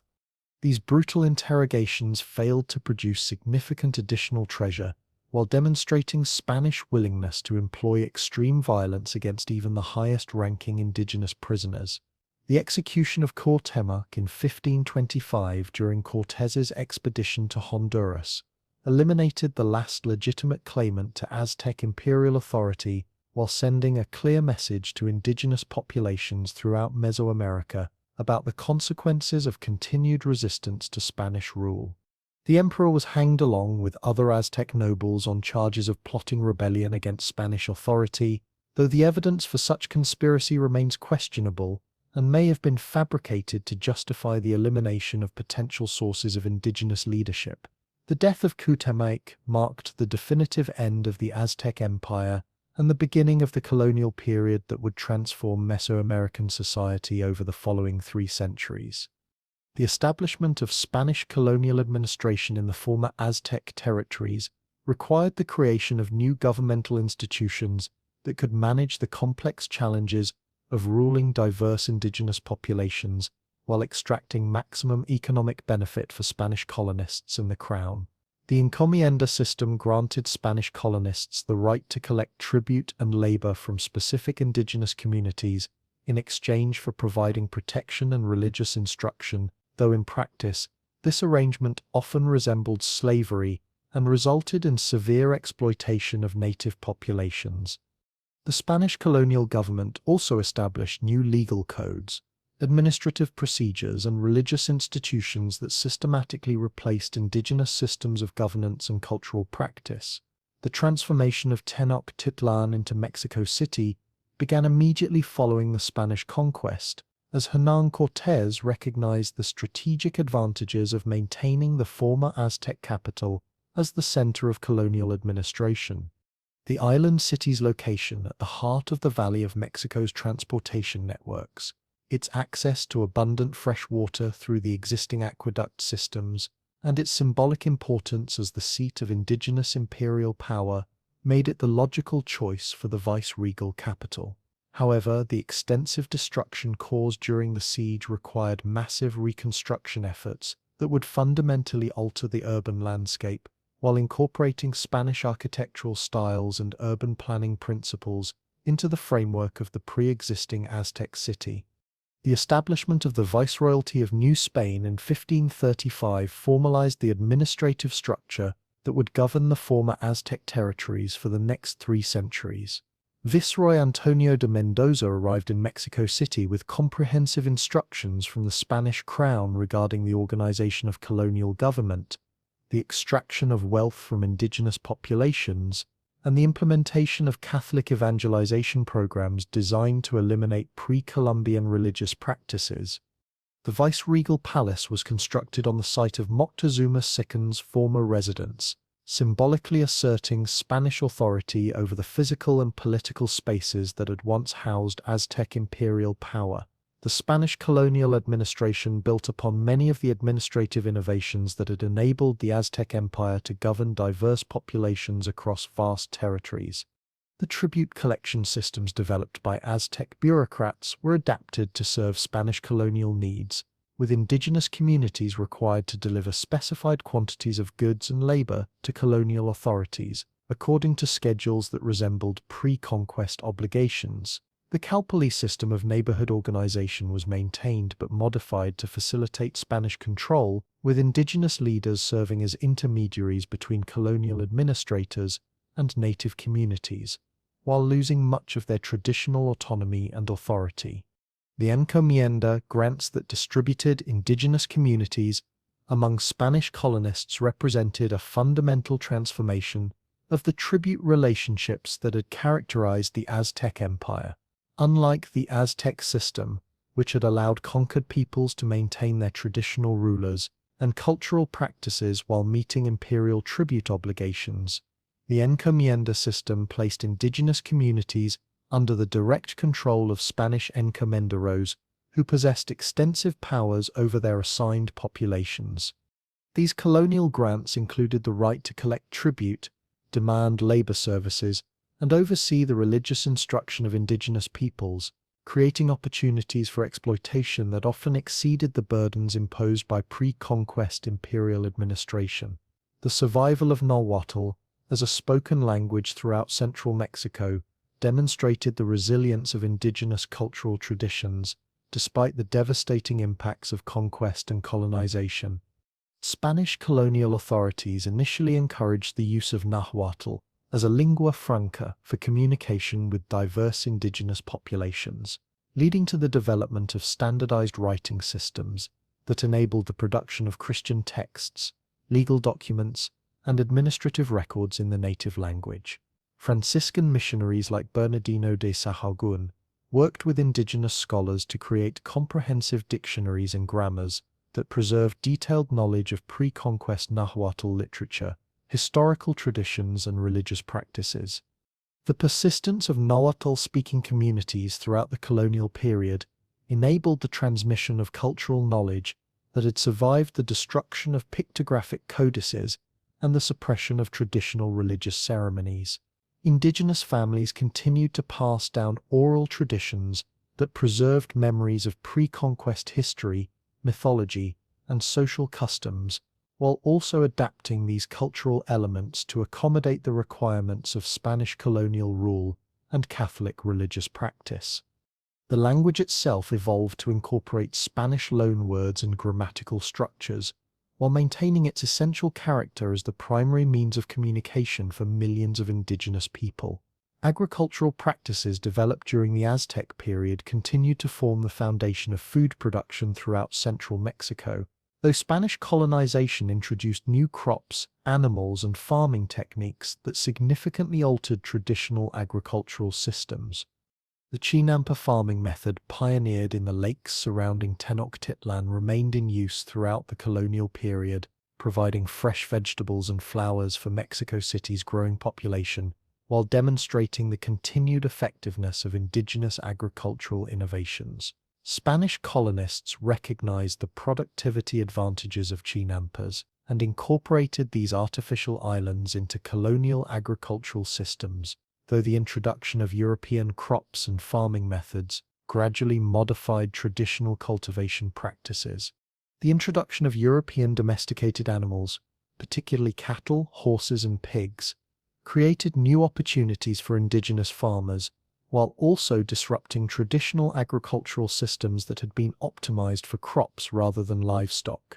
Indigenous communities adapted their farming practices to accommodate these new animals, developing integrated agricultural systems that combined traditional crop cultivation with European-style animal husbandry. The adoption of iron tools and plows introduced by Spanish colonists increased agricultural productivity while reducing the labor requirements for field preparation and cultivation. Traditional craft production techniques survived the conquest period and continued to influence colonial manufacturing, though Spanish demand for European-style goods and the introduction of new materials and tools significantly modified indigenous artisanal practices. Indigenous craftsmen maintained their expertise in textile production, pottery making, and metalworking, while adapting their skills to produce goods that met colonial market demands and Spanish aesthetic preferences. The featherwork traditions that had created some of the most spectacular examples of Aztec art continued during the early colonial period, with indigenous artisans producing elaborate religious ornaments for Catholic churches and ceremonial garments for Spanish colonial officials. The Spanish colonial government established guilds that regulated craft production and controlled access to raw materials, creating new organizational structures that replaced the hereditary craft specializations that had characterized pre-conquest artisanal production.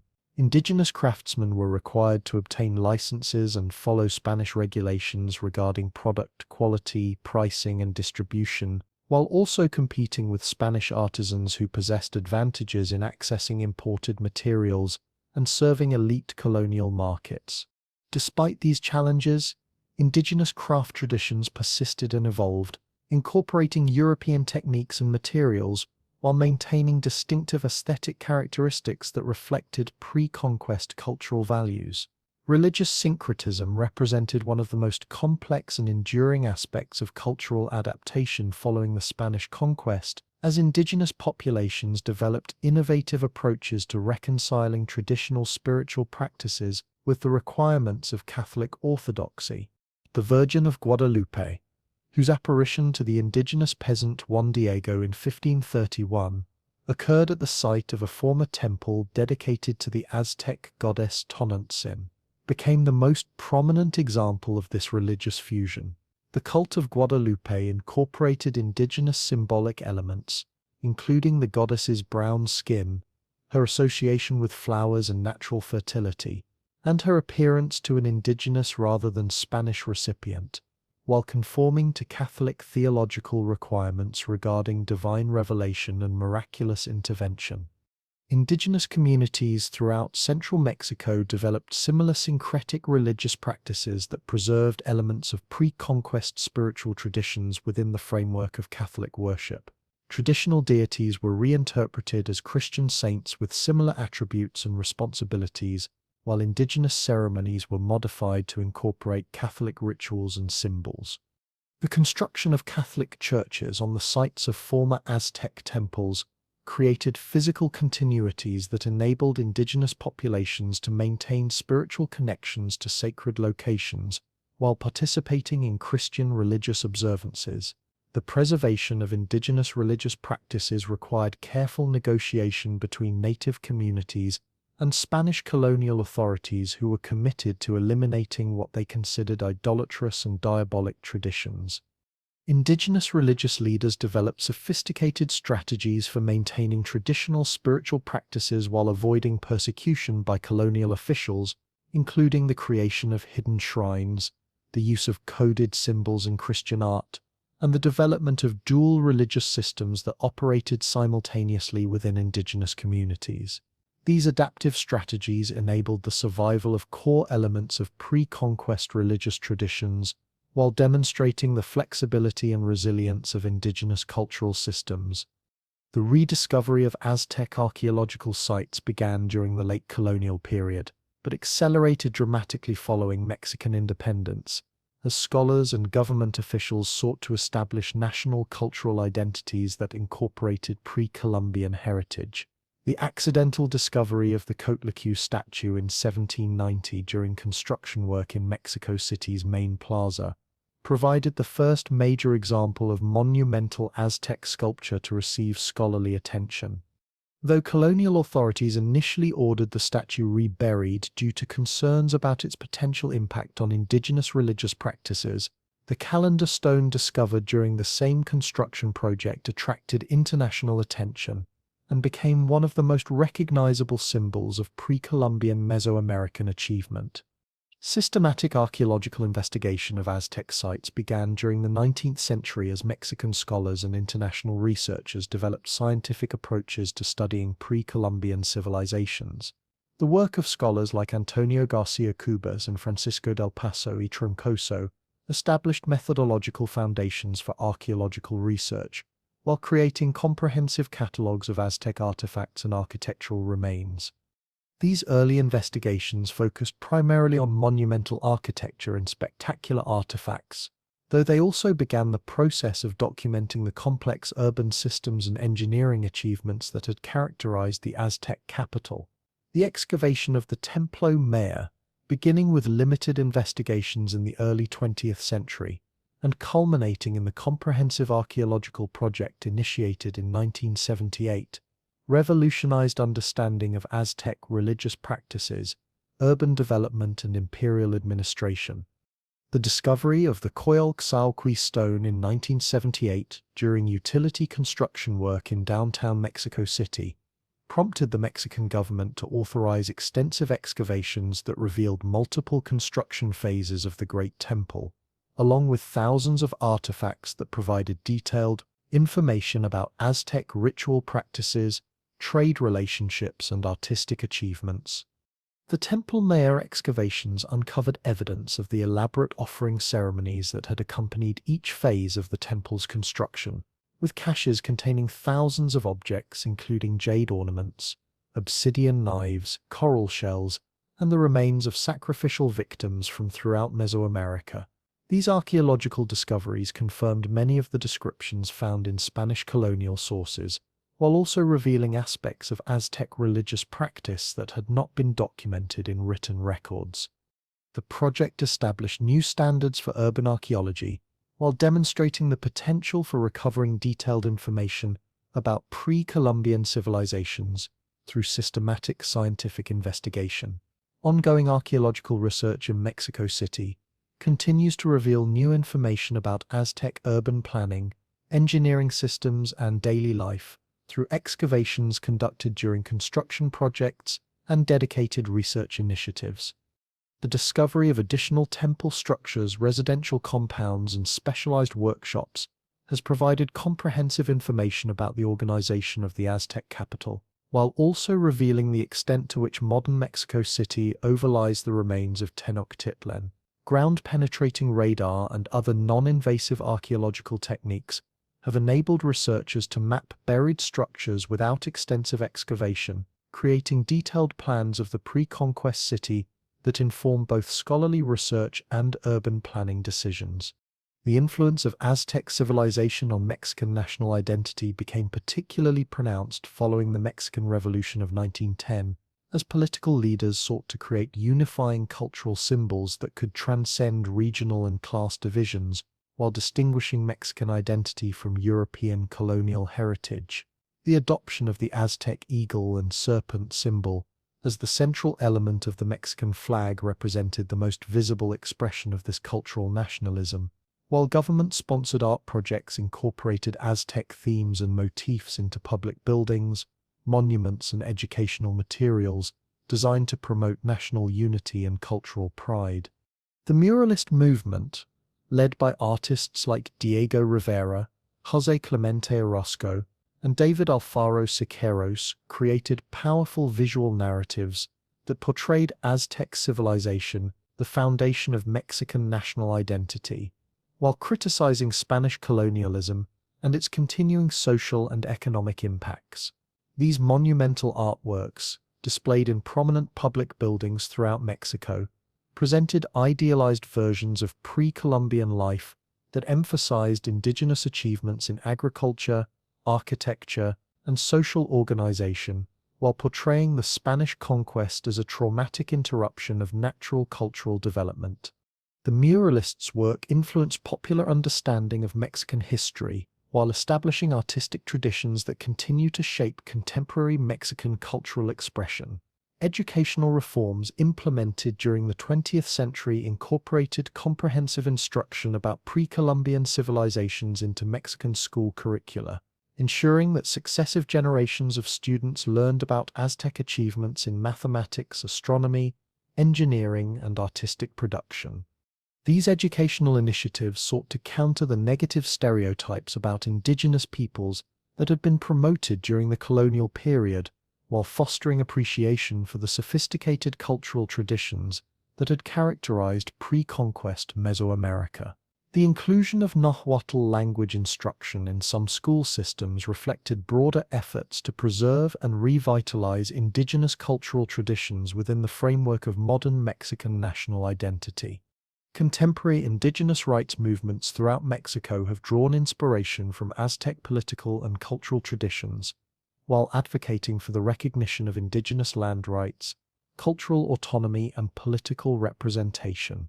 Organizations like the Zapatista Army of National Liberation have explicitly referenced pre-Columbian political concepts and symbols in their struggles for indigenous self-determination, while also developing innovative approaches to community governance that incorporate traditional decision-making processes within modern political frameworks. These movements have contributed to broader international discussions about indigenous rights and cultural preservation, while demonstrating the continuing relevance of pre-Columbian political and social traditions. The global understanding of pre-Columbian Mesoamerican achievements has been fundamentally transformed by archaeological research and scholarly analysis that has revealed the sophistication of Aztec urban planning, agricultural systems, and administrative institutions. International recognition of Aztec accomplishments in mathematics, astronomy, and engineering has contributed to broader appreciation for indigenous intellectual traditions while challenging Eurocentric narratives about technological and cultural development. Museums throughout the world now display Aztec artifacts and provide educational programs that emphasize the innovative character of pre-Columbian civilizations and their contributions to human cultural heritage. The influence of Aztec architectural and artistic traditions continues to be visible in contemporary Mexican and international design, with modern architects and artists incorporating pre-Columbian motifs, spatial concepts, and construction techniques into buildings, sculptures, and decorative arts. The geometric patterns, symbolic imagery, and monumental scale that characterized Aztec artistic production have inspired countless contemporary works, while also influencing urban planning projects that seek to create public spaces reflecting indigenous cultural values and aesthetic principles. The legacy of the Aztec Empire extends far beyond its historical significance as a pre-Columbian political entity, encompassing continuing influences on language, culture, agriculture, and national identity that demonstrate the enduring power of indigenous traditions to adapt and survive, despite centuries of colonialism and cultural suppression. The millions of people throughout Mexico and Central America who continue to speak Nahuatl and related languages maintain direct connections to the linguistic heritage of the Aztec Empire, while the agricultural techniques, craft traditions, and cultural practices that originated during the pre-conquest period continue to shape daily life in indigenous communities throughout the region. The scholarly study of Aztec civilization has contributed to broader understanding of complex societies, imperial administration, and cultural adaptation that informs contemporary discussions about governance, social organization, and environmental management.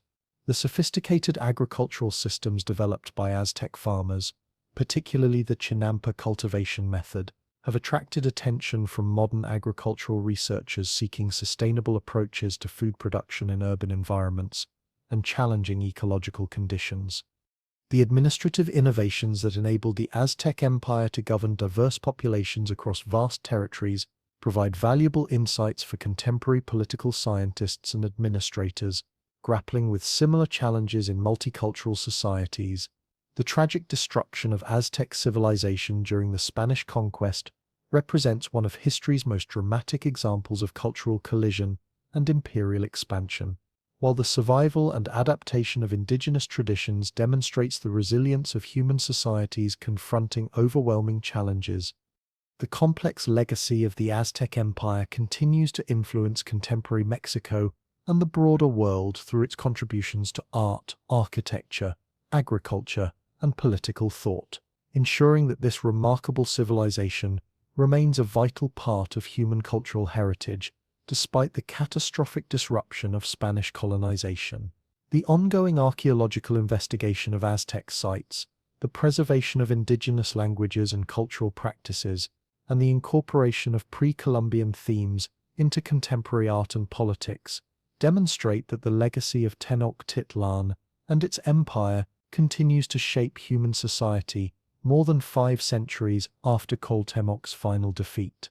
From the misty legends of Aztlan to the gleaming temples of Tenochtitlan, from the divine prophecies that guided a wandering people to the sophisticated empire that controlled much of Mesoamerica, the story of the Aztecs reminds us that human civilization can rise to extraordinary heights through ingenuity, determination, and adaptation to challenging environments. Their achievements in agriculture, engineering, astronomy, and governance continue to inspire us today, while their tragic fall serves as a sobering reminder of how quickly even the mightiest empires can collapse when confronted by unprecedented challenges.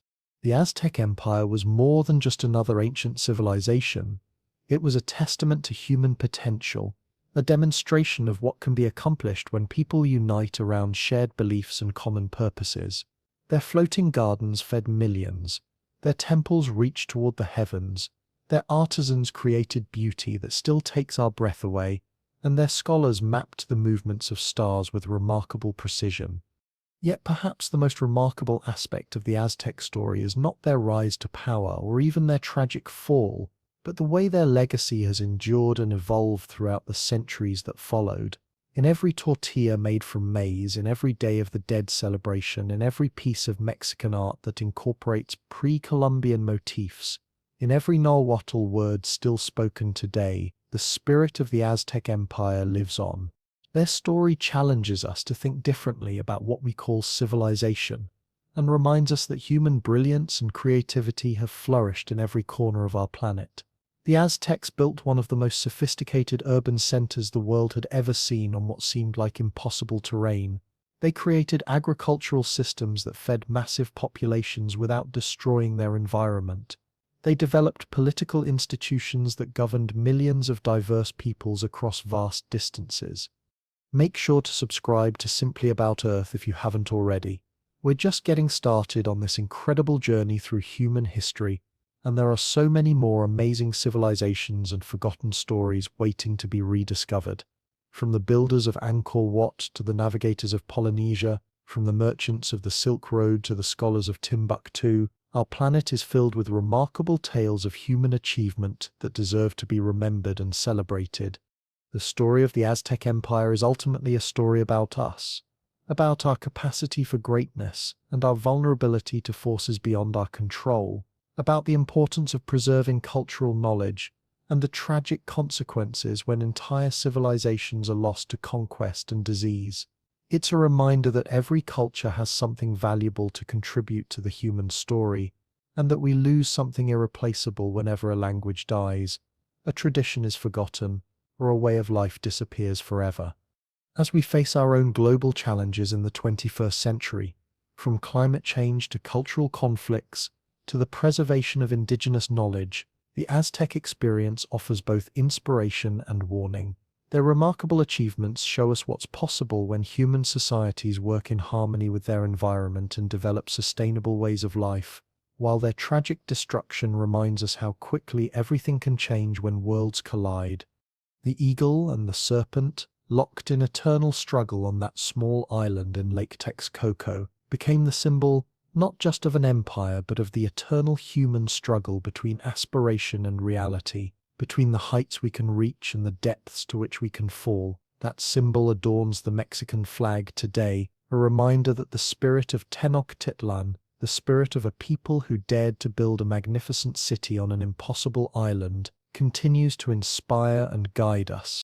Thank you for joining me on this epic journey through one of history's most fascinating empires.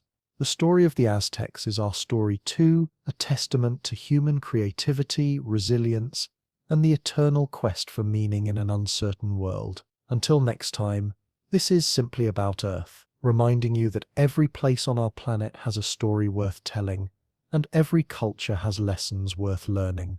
Keep exploring, keep questioning, and never forget that the most incredible adventures are often found not in distant galaxies or fantasy worlds, but right here on Earth, in the remarkable stories of the people who came before us and the amazing civilizations they built.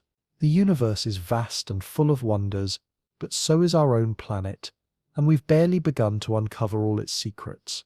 See you next time, fellow explorers.